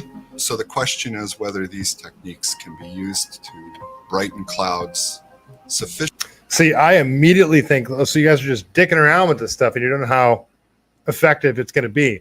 What if you accidentally cool shit too much? What if you make a cloud that doesn't go away, or doesn't go away for a really long period of time on accident? I don't like this shit. I don't like this shit at all. So, all right, that's the end of the that's the end of that one. I'm done talking about the climate and all that stuff. So, we'll stay updated on Hurricane Milton and see how Florida does with this, because it's not looking great. But that's from looking at it before, who knows? Maybe it'll just miss Florida entirely. I don't know, but it looks like it's a classified it's a category 5 right now, and hopefully it'll slow down before and if it hits Florida. So yeah, we'll talk about that next week. Hopefully we don't have any more catastrophes that we have to deal with, and then trust FEMA to fix it. Let's see. Mahanish, nice to see you. Over on Rumble. Gank, thank you so much for sharing. Again, if you guys are watching the show, give it a like, repost, share, all that good stuff. Subscribe, all that good stuff. Northside, it always does this in October. Yeah, I know. Or September, late September. Starts hot, ends cold. Yep, exactly. Like end of October is going to be freaking like 40 degrees will be the yeah, it always does this. We never have nights in the 40s before November. Yeah, I know. 100%. Wasn't there a vaccine that was experimental? Matty Bracco over on X. I know. Those lines in the sky, isn't God drawing pictures for us? Nope, it's not, Matty Bracco. But it won't cause another ice age. Yeah, I know, right? I don't like them dicking with the sky like that, but these insane people are going to do what they're going to do, and there's not much we can do to stop them. All right, let's keep going here. Let's talk about censorship a little bit, because that is they don't like us talking about things that they're doing. They want a what does John Kerry call it right here? He calls it a consensus. He wants there to be a consensus, and it's hard for them to control a narrative consensus with all these people spreading misinformation and disinformation out there. So, I got John Kerry, Hillary Clinton, and Barack Obama pretty much saying the same shit here. It's all about how they have to censor the internet because they can't have schlubs like us talking all this nonsense. They don't like it. They don't like it when we talk about all the crazy shit that the government's doing. So let's go over to Shad's here on the X platforms. He took this from End Wokeness, but yeah, this is John Kerry talking about, he's at some whoa, go figure, it's the World Economic Forum. How about that? That's where he's talking. And yeah, he's talking about misinformation and disinformation. It's just, these people truly think that they are like they think of themselves as gods in a way. And all of us are just morons that can't handle, well, it's not even that we can't handle information. It's that they don't want us having access to certain information. They don't want to know the shit that they're doing. They want to tell us what we're supposed to think. And then based on that information, we do what they think that we're supposed to do. That's this consensus that this decrepit old piece of shit's talking about here. And I think the dislike of and anguish over social media is just growing and growing and growing. And it's part of our problem, particularly in democracies, in terms of building consensus around any issue. It's really hard to govern today. Huh. You can't, there's the referees we used to have to determine what's a fact and what isn't a fact, are kind of, been eviscerated to a certain degree. Oh, you mean the corporate press that was controlled by the CIA? They don't have that much influence anymore because they're all bullshit liars. And the last 4 years of them telling us safe and effective vaccines and all that nonsense is like, we don't really trust them that much anymore. Is that what you're talking about? Those are the referees that we used to have. And now we have the internet where normal people could speak freely and they'd be like, hey, I looked into this vaccine and it doesn't really seem like it's safe or effective. Of course, I'm not saying that, YouTube. Of course, it's safe and effective. I'm saying what other people are saying online. And people go and that people self-select where they go for their news or for their information. And then you just get into a vicious cycle. So it's really, really hard, much harder to build consensus today than at any time in the 45, 50 years I've been involved in this. And there's a lot.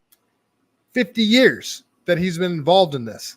This guy needs to go away, like so many of these other, sorry if I'm offending any of you guys out there, boomers that have been completely disconnected from working class young people that'll never own a home. These are the people making decisions, and they're completely disconnected from reality. A lot of discussion now about how you curb those entities in order to guarantee that you're going to have, some accountability on facts, et cetera. But look, if people go to only one source and the source they go to is sick and, has an agenda and they're putting out disinformation, our First Amendment stands as a major block to the ability to be able to just, hammer it out of existence. So what did he just say? The First Amendment serves as a block so we can't hammer it out of existence? These people are psychopaths. What we need is to win the ground, win the right to govern by hopefully having, winning enough votes that you're free to be able to implement change. Now, obviously, there are some people in our country who are prepared to implement change in other ways.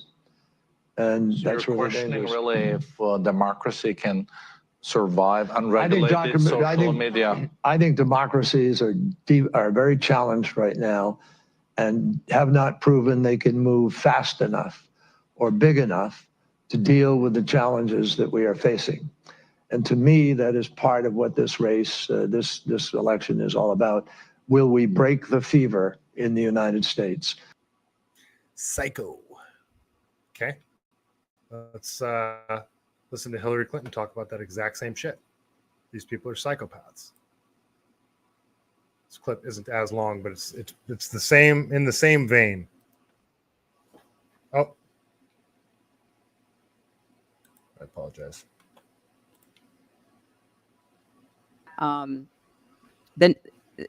The press needs a consistent, the press that's not supporting Trump blatantly, very persistently, the press that's trying to be the press, be objective, be, the press that's not supporting Trump.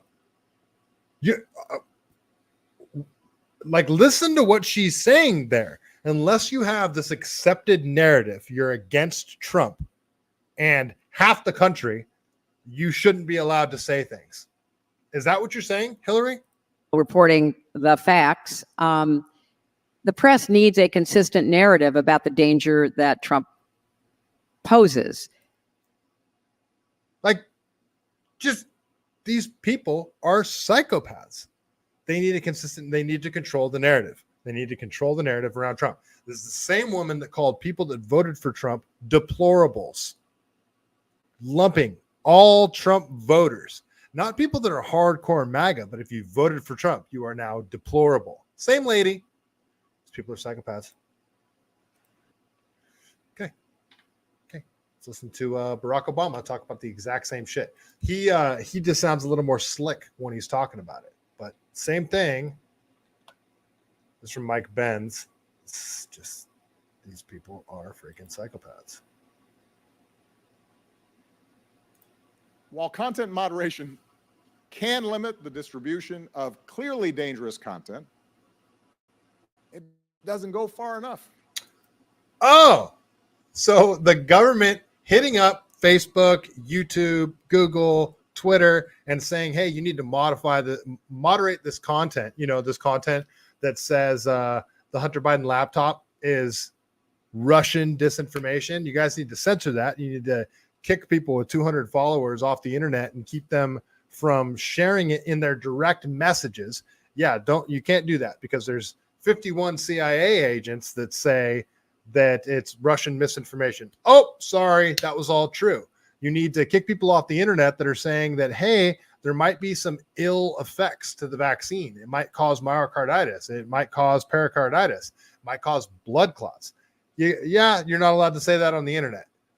That's not going far enough. The government hitting up these social media platforms and telling them what people are allowed to say and telling them to suppress true information. That's not going far enough. This guy's a freaking maniac, but he does it like, look how handsome he is in a slick suit. And he's got great voice inflection. So everybody's just, yes, it's not far enough. Censor me harder, daddy. Users who want to spread disinformation have become experts at pushing right up to the line of what at least published company policies allow. And at those margins, social media platforms tend not to want to do anything.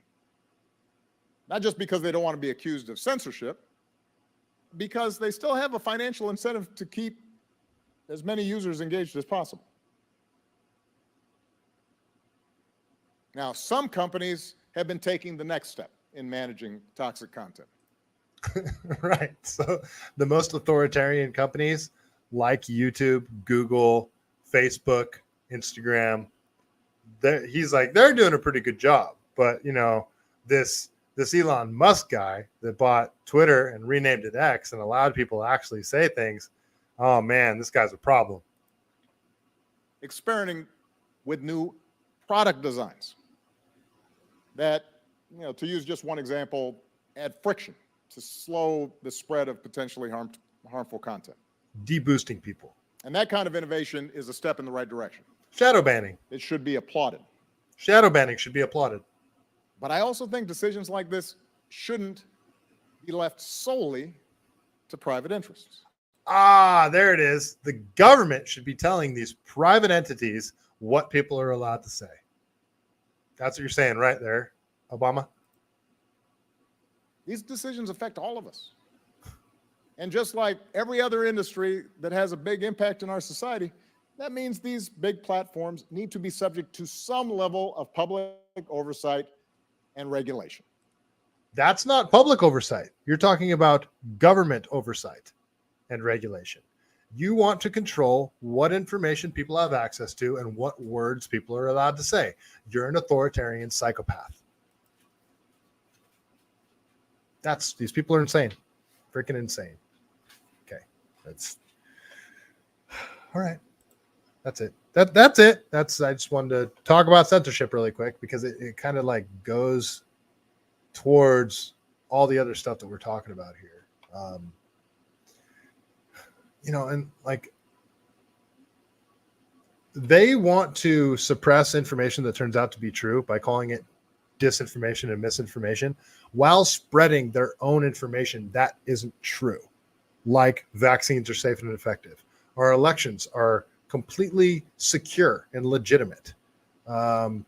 Climate change is absolutely being caused by humans and it's having a detrimental effect on our society. So we need to mandate electric cars for everybody.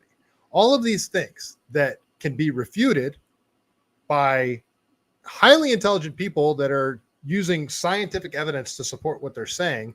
They don't want to have an open dialogue around these things. They want to jam a narrative down our throats.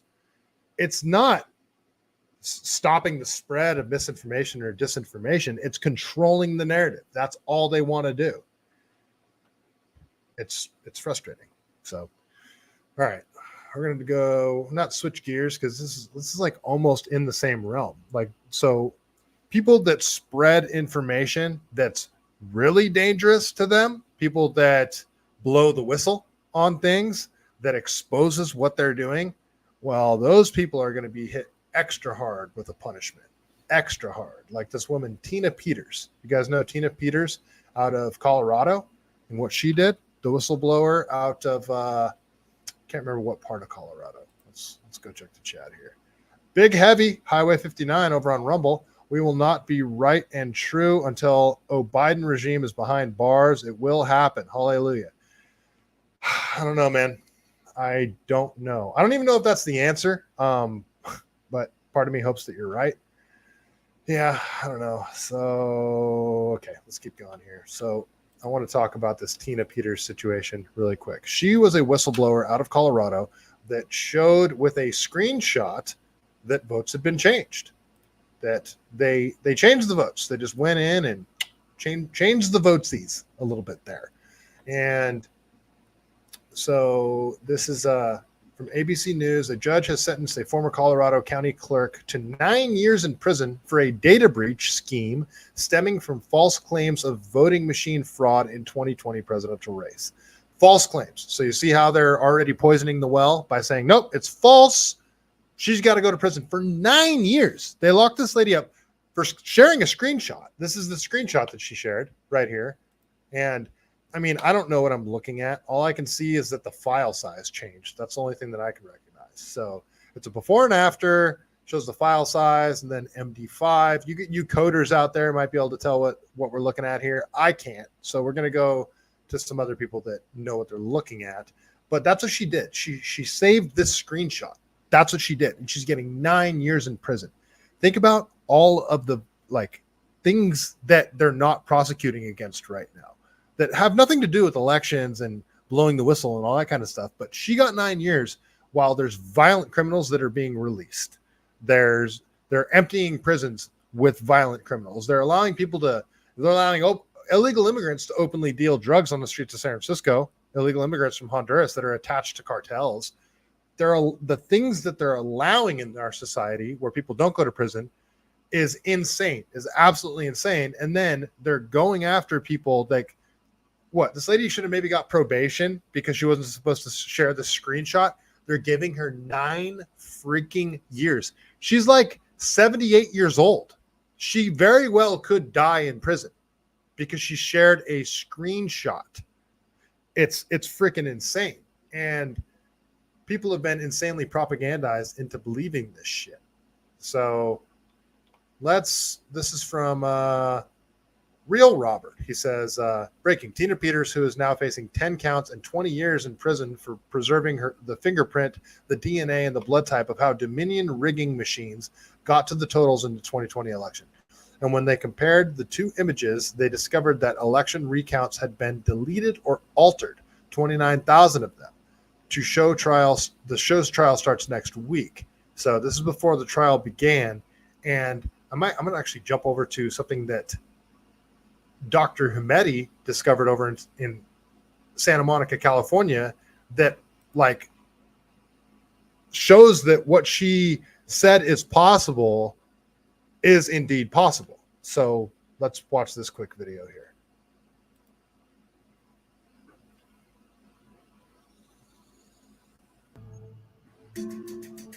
But the image is a perfect copy. Yeah, so it was it's a a clone perfect of copy the of system. a hard drive. Forensic copy, bit for bit, of everything that was on the Mesa County computer. I had some people who knew my capabilities that said, you really ought to look at this. She's the clerk. So those systems operation for an election, it was her duty to preserve those election records. And then when they compared the two images, they discovered that election records had been deleted or altered. 29,000 of them that are the fingerprints, the DNA, the blood type of how they got to the totals of the 2020 and the 2021 election. Just to clarify, there were 2 forensic images taken of the Mesa County election server. One before the software update. Another image taken after. Then you were able to compare the two. Everything that had been on that drive before this update was gone. Looks like a cover-up. Low risk of being caught, low consequence if they are caught. I mean, there's a layered defense against transparency for the public. The reason we know it was deliberate is because of Tina Peters. Are those files important to elections? Critical. Well, so she's saying that they did this software update, and after the software update was complete, it was they switched the counts, and that's what she's alleging. Now, whether she's right or wrong, because I can't say from a video that is indeed 100% true, but she thought that she caught something. She's like, no, I think this is, she's an election official and she thinks that she caught cheating. It's her duty to blow the whistle on that. And they're going to give her 9 years. If she was just wrong about it, is a prison sentence really what is supposed to happen here? Isn't it her duty to expose what she thinks is election fraud or interference or whatever, even if she is wrong? I mean, what is she supposed to go to the people that she thinks are actually committing this fraud? Who's she supposed to go to in this? So this is from Tina Peters herself. This is from the Mesa County Image, proof that in my duty as a clerk and recorder, commissioned a high-level government asset to obtain, and why the DA, Mr. Rubenstein, and SOS Secretary of State Jenna Griswold's attorneys Shapiro and Drake, the prosecution at my trial, want to send me to prison. October 3rd, 2 weeks from now. The truth matters, so people know. Okay, let's watch this clip.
So he didn't actually change the votes there. He changed.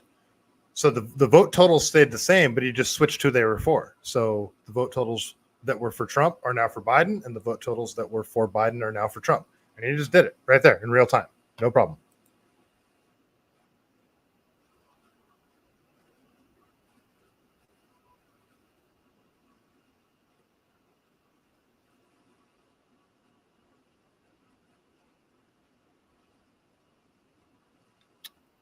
Damn it. I'm an asshole. I got to start this whole thing over. I know you guys are probably screaming at me in the chat that I'm not playing this. I just realized it. All right, I'll start this over here. Totals being awarded to Biden and Jorgensen's totals being awarded to Trump.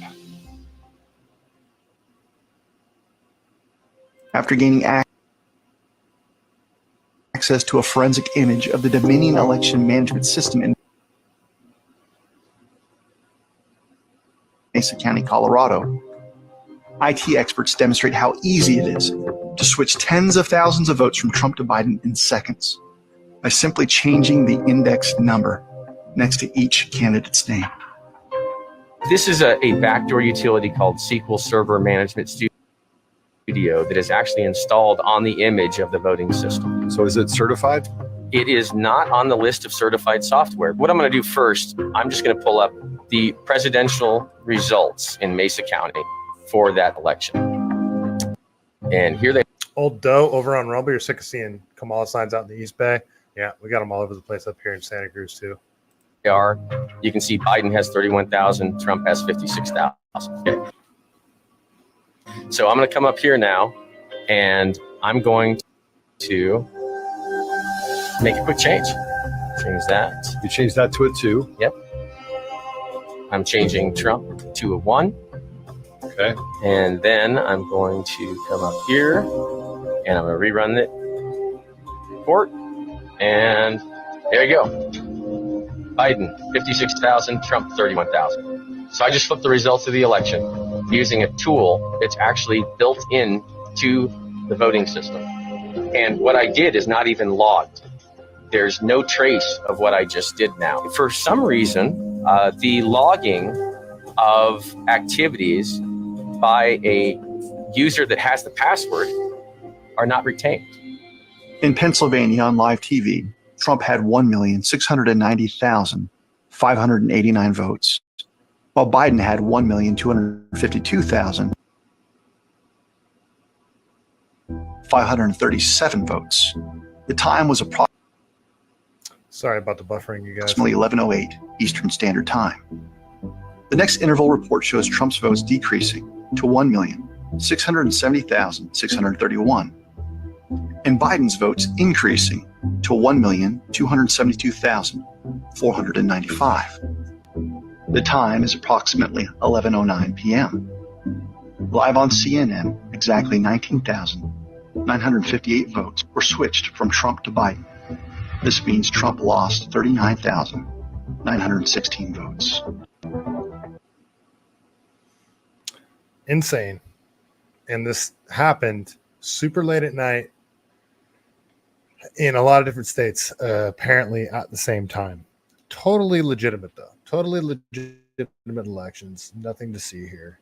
This is just, totally normal, this stuff. This is a post from a crazy lady that is cheering for this Tina Peters lady to be locked up. She's actually cheering for it because she shared a screenshot. There's so many people that are happy that the 78-year-old woman is going to be sent to prison for 9 years and could very well die in prison because she shared a screenshot. People are cheering for that. It's insane. Like these are the people that would happily send your ass to the gulag, like your neighbors. Your neighbors that you've always been friendly with, have good conversations with, but they don't know where you stand politically.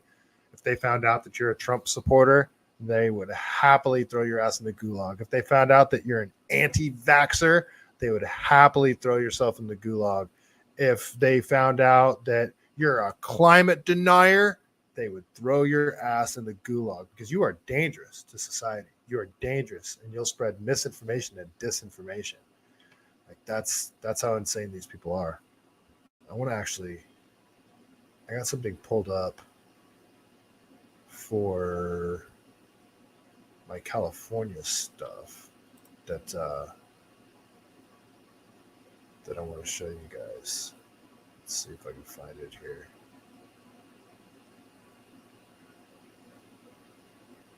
Because it's something that they discovered. Oh, here it is. That they discovered out in Santa Monica. So how could they change the votes, right? They like the software that you just saw where they just went in and they just switched the votes around. Well, they're saying no, we can't do that. That's a conspiracy theory. That's misinformation and disinformation. So this is from Dr. Uman David Ahmedi, MD, PhD, awesome guys on Fox News a lot. I really like this guy a lot, even though we disagree on one particular thing, but that's okay. Hopefully I'll have him on my show at some point. So he says, in a rare Sunday release, the LA County RRCC boss, DC Logan, says the erroneous ballots will stand, but they'll uphold the integrity of the election process by only reporting and certifying votes cast by appropriate ballots. So what they did is they accidentally put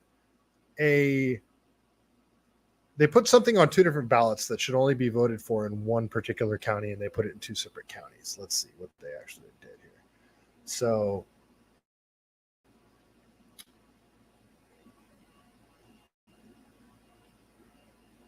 let's see what they did here. Let me open this up so I can actually read it.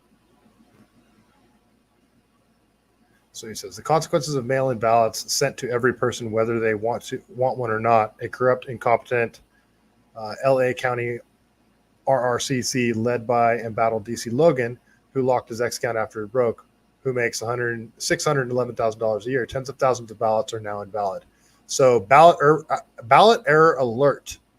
LA County printed both bond measures, QS Santa Monica and MM Malibu, on all ballots in error. We are awaiting direction on how the registrar will fix this error. Letter with more information coming 10.27.24. So they put the same ballot. They put a ballot measure on two separate ballots that should only be voted on in Santa Monica. It's like a city ballot measure, but they put it on Malibu's as well, so Malibu could also vote on it, right? So how are they going to rectify that situation? A ballot measure is put on a ballot for people that live in a city that shouldn't be voting on that ballot measure. So the way they say they're going to fix it is by ignoring those votes from that city. They can single out this ballot measure on all the ballots that come in. They can single out this ballot measure by, oh, they came from this city. We can just ignore those votes on these ballots. You're just running them through a machine.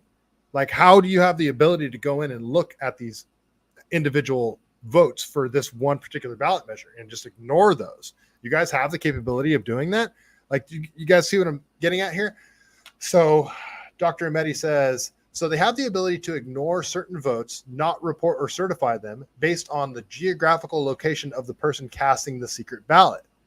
So, okay, I'm sorry, but how is this possible? And how have people been unaware until this error forced them to admit it?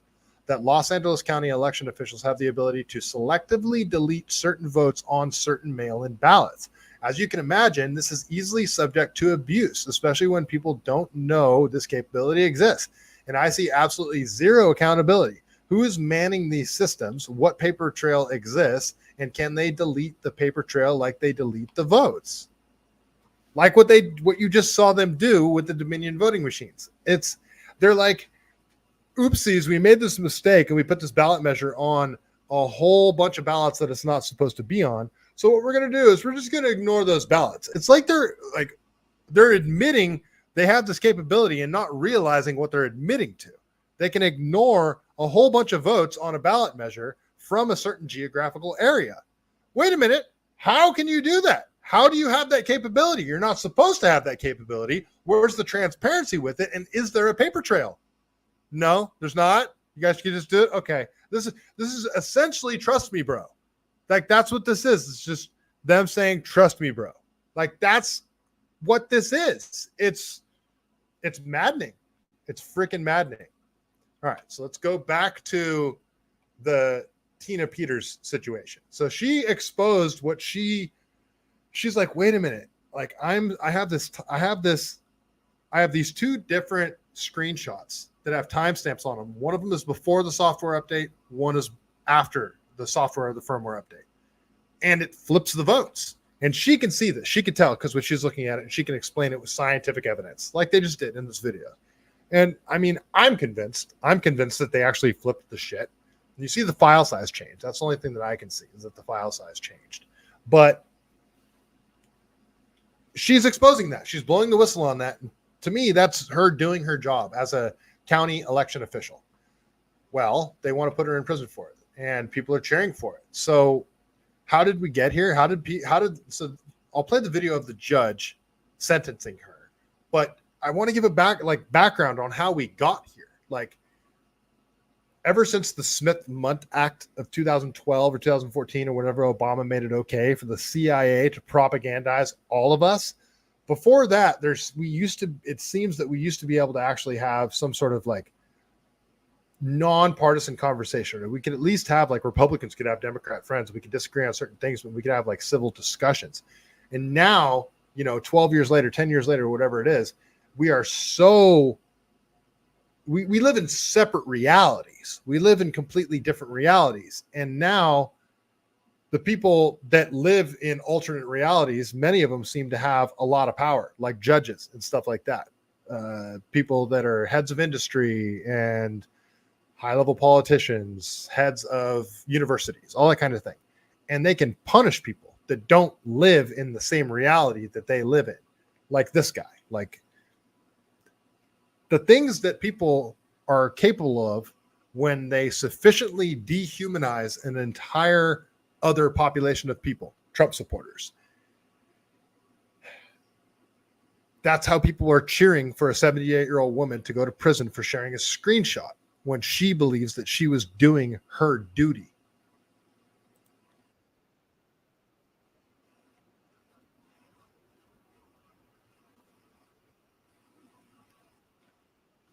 Sorry, I did it again, folks. It's getting late. So there's just another propagandized guy that's willing to do horrible things and put your ass into gulag for your opinions.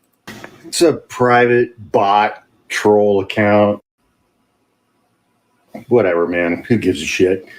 But I'll answer that question.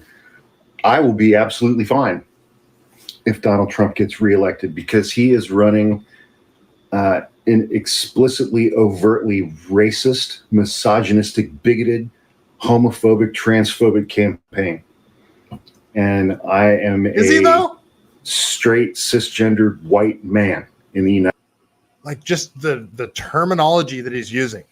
He's saying that if Trump wins, he'll be fine because of the color of his skin.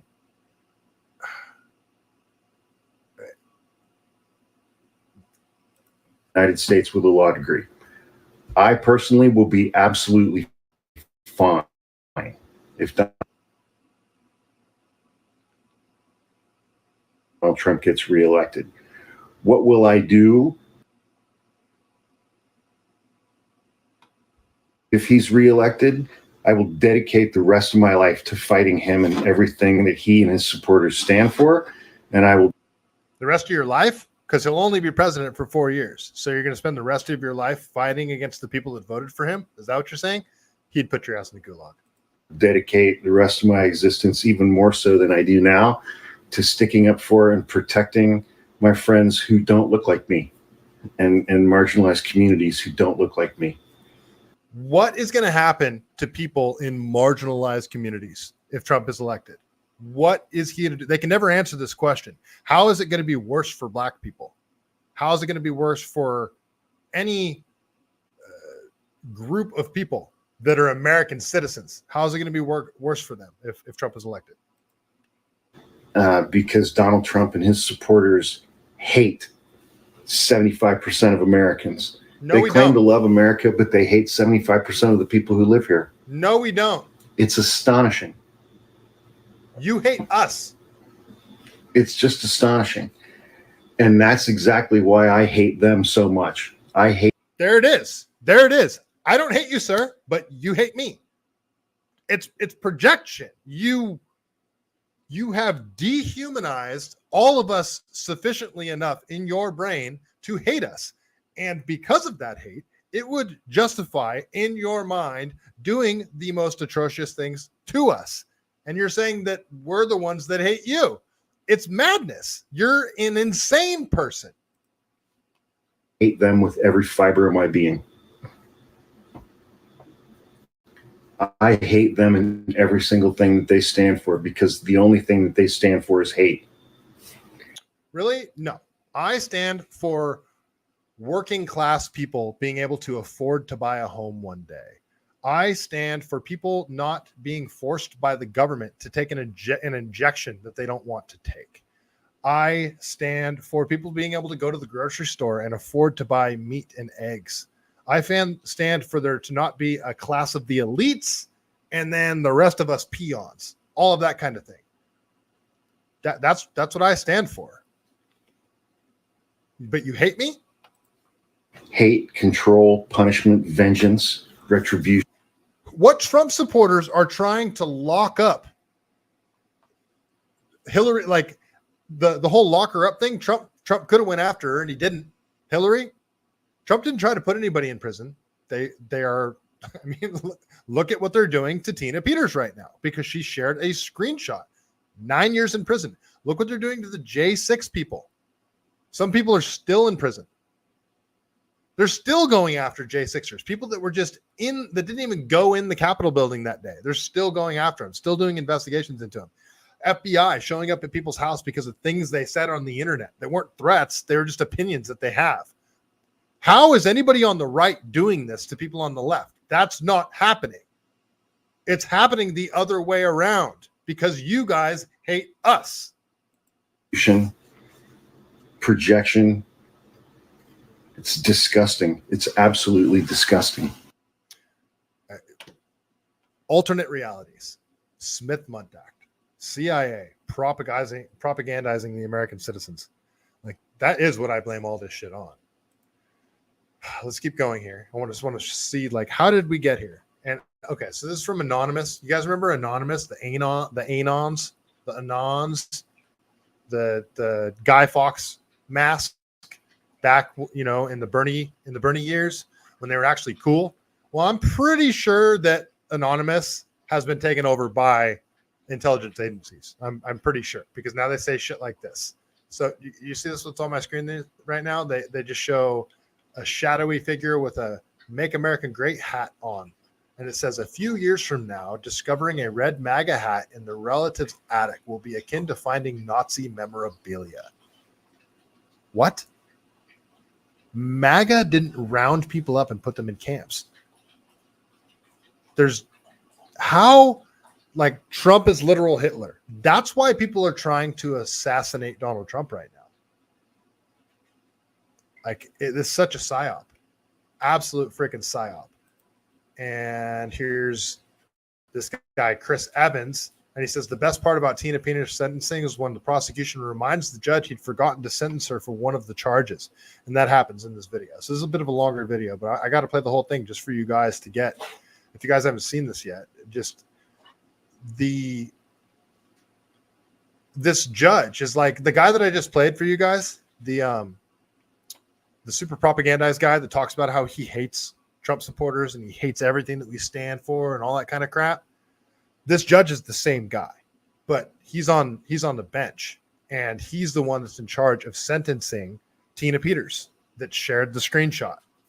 Like, that's what she did. She blew the whistle on what she thinks was election fraud. And from what I can tell, it sure looks like that. But there's a bunch of people saying it's been debunked. It's not real. It's misinformation and disinformation. But, like, what evidence do they have to prove that? All this is just a bunch of people saying, no, we didn't do that. It's a bunch of more, trust me, bro. Trust me, bro, we didn't do that. The screenshot doesn't show anything. I don't know what you're talking about. The election totals stayed the same. So they're going to put her in prison for 9 freaking years. So it's like a 7-minute clip, but I'm going to play the whole thing because I have to.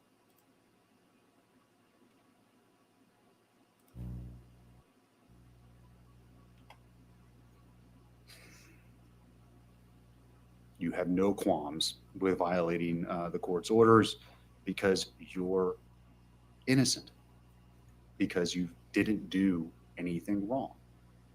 You were just doing your job. You have no problem trying to kick an officer. Your explanation about what happened is preposterous. It's on video. You have no problem lying to officers. It's happened multiple times. They're recorded conversations. It's just more lies. No objective person believes them. No, at the end of the day, you cared about the jets, the podcasts, and the people fawning over you. You abdicated your position as a servant to the Constitution, and you chose you over all else. Yes, you are a charlatan, and you cannot help but lie as easy it is for you to breathe. You betrayed your oath for no one other than you. And this is what makes Miss Peters such a danger to our community. Remember, she shared a screenshot. This judge has this superiority complex. This guy thinks he's a god, and he's doing all of this out of righteousness. It's the position she held that has provided her the pulpit from which she can preach these lies, the undermining of our democratic process, the undermining of the belief and confidence in our election systems. It's not about questioning it. No one says you can't question, you can't ask. It's completely different. And if you don't understand that distinction, then there's nothing I can say or do here today that will change your mind.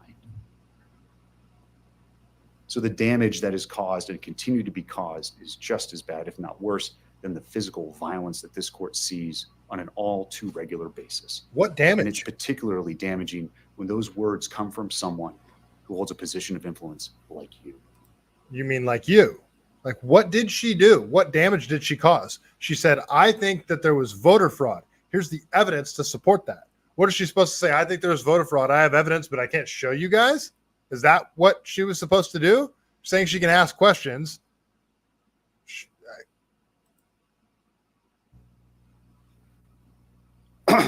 Every effort to undermine the integrity of our elections and public's trust in our institutions has been made by you.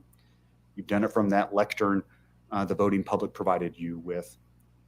Everything you've done has been done to retain control, influence. The damage is immeasurable. And every time it gets refuted, every time it's shown to be false, just another tale is weaved. So I'll begin by saying I've considered all of those purposes of staying of an execution of a sentence. I've mentioned all of them here generally in my comments already, and I find that a stay of any sentence I impose would be wholly unwarranted. All cases have a possibility of reversal on appeal, no doubt. I'm at peace with all of the decisions I've made here. If anything, I gave you and your counsel far too much leeway at times, but the rulings I made came after much consideration, incredible amounts of internal debate, and I trust in accordance with the applicable law. I consider the sentence here in this case what are available to me. Probation. Community corrections wasn't requested, but it wouldn't be an option in any event, and an incarcerative sentence to the Department of Corrections. Probation's focus is rehabilitation. That is for folks who have minimal criminal histories, low LSI scores like you, Ms. Peters, but where... So he admits that he could give her probation, and that's reserved for people that don't have a criminal history, which she doesn't. Low LSI scores, whatever that means, which she has a low LSI score. But she is irredeemable. She cannot be fixed. So he could go as low as giving her probation. He arrived at 9 years. That's the level of partisanship, of tribalism that this judge has. He hates half the country, this judge right here. Punishment isn't really on the table. It's about putting someone back in the community who's not a risk and giving them a chance to correct those things that brought them before me in the first place. Words. Put people back in the community that are not a risk. How is this little 70-year-old lady a risk in the community? Because she's going to say words? Well, if you've debunked everything that she said, if everything she said has been proven false, what are you so scared of? How is this woman such a danger to society that you need to put her away for 9 years? You psychopath. You evil fucking psychopath. Community corrections, which again isn't available, but nevertheless I'll mention, is another option that I could still order. It's much more stringent than probation, but it's not prison. And it's for folks who have even higher needs. Again, drug addicts, alcohol abusers, and the like. So now he's saying that this woman is even more irredeemable than drug addicts and alcohol abusers. She's such a danger to society. She's got to be put away with hardcore violent criminals. And prison is for those folks where we send people who are a danger to all of us. Whether it be by the pen or the sword or the word of the mouth. The pen? Prison is reserved for people that are a danger to all of us. And you, ma'am, are a danger to all of us because of your words. So we need to put you in prison for 9 years. That's what he's saying. Prison is where folks go, where punishment is what we're focused on, because the crime committed is so significant that anything less would unduly mitigate the seriousness of the same. So, and the same people that are saying like, no, all the people that are out on the streets dealing drugs or shooting up drugs in the streets of San Francisco, prison, no, you can't be putting them in jail, all that kind of stuff. Those are the same people that are cheering for this 78-year-old women to go to prison for 9 freaking years. Alternate realities that we live in. I mentioned before, there are no mental health concerns. There's no good reason why you're here, Ms. Peters, other than these are all the active decisions that you made that cost our county significantly, but also more importantly, cost you greatly. So what you're doing is for her? All the members of the county who worked and trusted you when you asked them to do things that they did on your behalf. It's part of your lies. The expense, the toll is immeasurable. So putting you on probation when you have zero needs that would be met by probation is the very definition of unduly depreciating the significance of what it is that you've done here, the harm that you've caused our community and continue to cause. Community corrections is the same. So prison is the only place that duly meets the purposes of sentencing in this matter. You're a piece of shit. And therefore, the sentence and judgment of the court is as follows. As to counts 1 and 4, the judgment and sentence of the court is 3.5 years in the Department of Corrections. Those sentences will be concurrent to each other.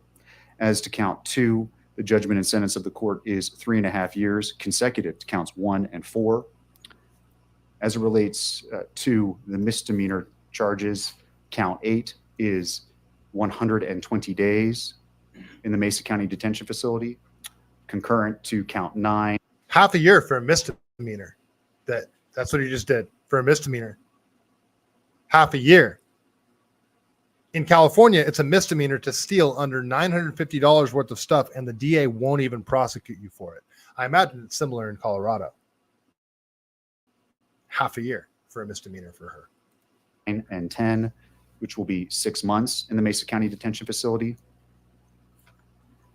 consecutive to the prison sentence. The reason those sentences are consecutive is because those sentences are, as the prosecution stated, directly related to what it is that you did here in our community, the damage you caused this community, the breach of your oath to the electorate in Mesa County. And in my opinion, she honored her oath. She believes, and I agree with her, that she found evidence of voter fraud. This is like this episode's so going to get taken down off YouTube. She believes that she found evidence of voter fraud and she brought it forth. That, from what I can tell, is serving the people that she's supposed to represent in Mesa, Colorado. They're putting her away for 9 years for it. They're making an example of her. So nobody else will dare bring forth evidence of election fraud in the future. Your sentence will be followed by 3 years of parole. You have 2 days of pre-sentence confinement credit. Anything I missed? Anything else we need to address? Judge, I think you missed a sentencing on count 6. Oh, I'm sorry. Count 6 is criminal impersonation. That's all. Oh, yeah. What a piece of shit prosecutor. Prosecutor's like, nope. She's only going to, no, it should be 9 years, not 7. Also consecutive. That's 15 months to the Department of Corrections. And so it's 8.5 years total, plus the 6 months for a total of 9 years of incarceration. There it is. Does this piss you guys off as much as it pisses me off? And most people don't know this is even happening, but this is the weaponization. It's the lawfare isn't only happening against Donald Trump. It's happening against anyone who supported him, and they can go after them. They can manipulate the law in some way to put them away and make an example of them. These are very dangerous times that we're living in. This is the guy that would happily throw your ass in the gulag. That's what he's doing. Shit's freaking insane, you guys. I mean, does this piss you guys off as much as it pisses me off? This shit is fucking bonkers. All right, that's Is that all I got? No, I got all the California stuff. I have a whole bunch of other stuff I wanted to talk about, actually. Yeah, I'm not even going to be able to get into it tonight. Yeah, I think I'm going to cut it there, you guys. Yeah, I got a whole bunch of other stuff pulled up, but I've already gone a little bit long. Already at 2 hours and 20 minutes. So I think that is what we'll do this evening. I got to work in the morning. So, yeah, I still got to feed my dogs. So I'm going to cut it there. Over on Rumble, North Side, Old Doe, Big Bear, Highway 59, Mahanish, Ganko 1. Let's see. Yeah, all you guys over on Rumble, thanks for hanging out. What else we got? Did I get everybody? And then over on YouTube, we got Wally World, we got Danger. You guys are only want to watch on YouTube. I think I get heavily suppressed on YouTube. B Sizzo over on YouTube. Over on X, Matty Bracco. Yeah, chat's a little bit longer tonight because now I got all three of them in the same chat. All right. Yeah, that is all I got for tonight. I appreciate all you guys coming and hanging out. It was a fun one. Please like, share, subscribe, all that good stuff. Yeah, if you want to help the show grow, all that kind of stuff, send it to a friend. All right. You know how we do it. Before we get out of here, we got to read a joke from the greatest book ever written, The Truth About Chuck Norris. Let's see. What do we have this evening? What do we have, folks? What do we have this evening? I'm just going to pick a random one here. All right. I don't know if it's any good. I haven't read it. But we're going to just shoot from the hip here. All right, folks. Chuck Norris joke of the evening. Chuck Norris's left testicle was declared the Milky Way's 10th planet in 1978. His right testicle remains the Duke of the 13th Republic of South Greenwich. It wasn't even a joke. On that note, stay CaliBased.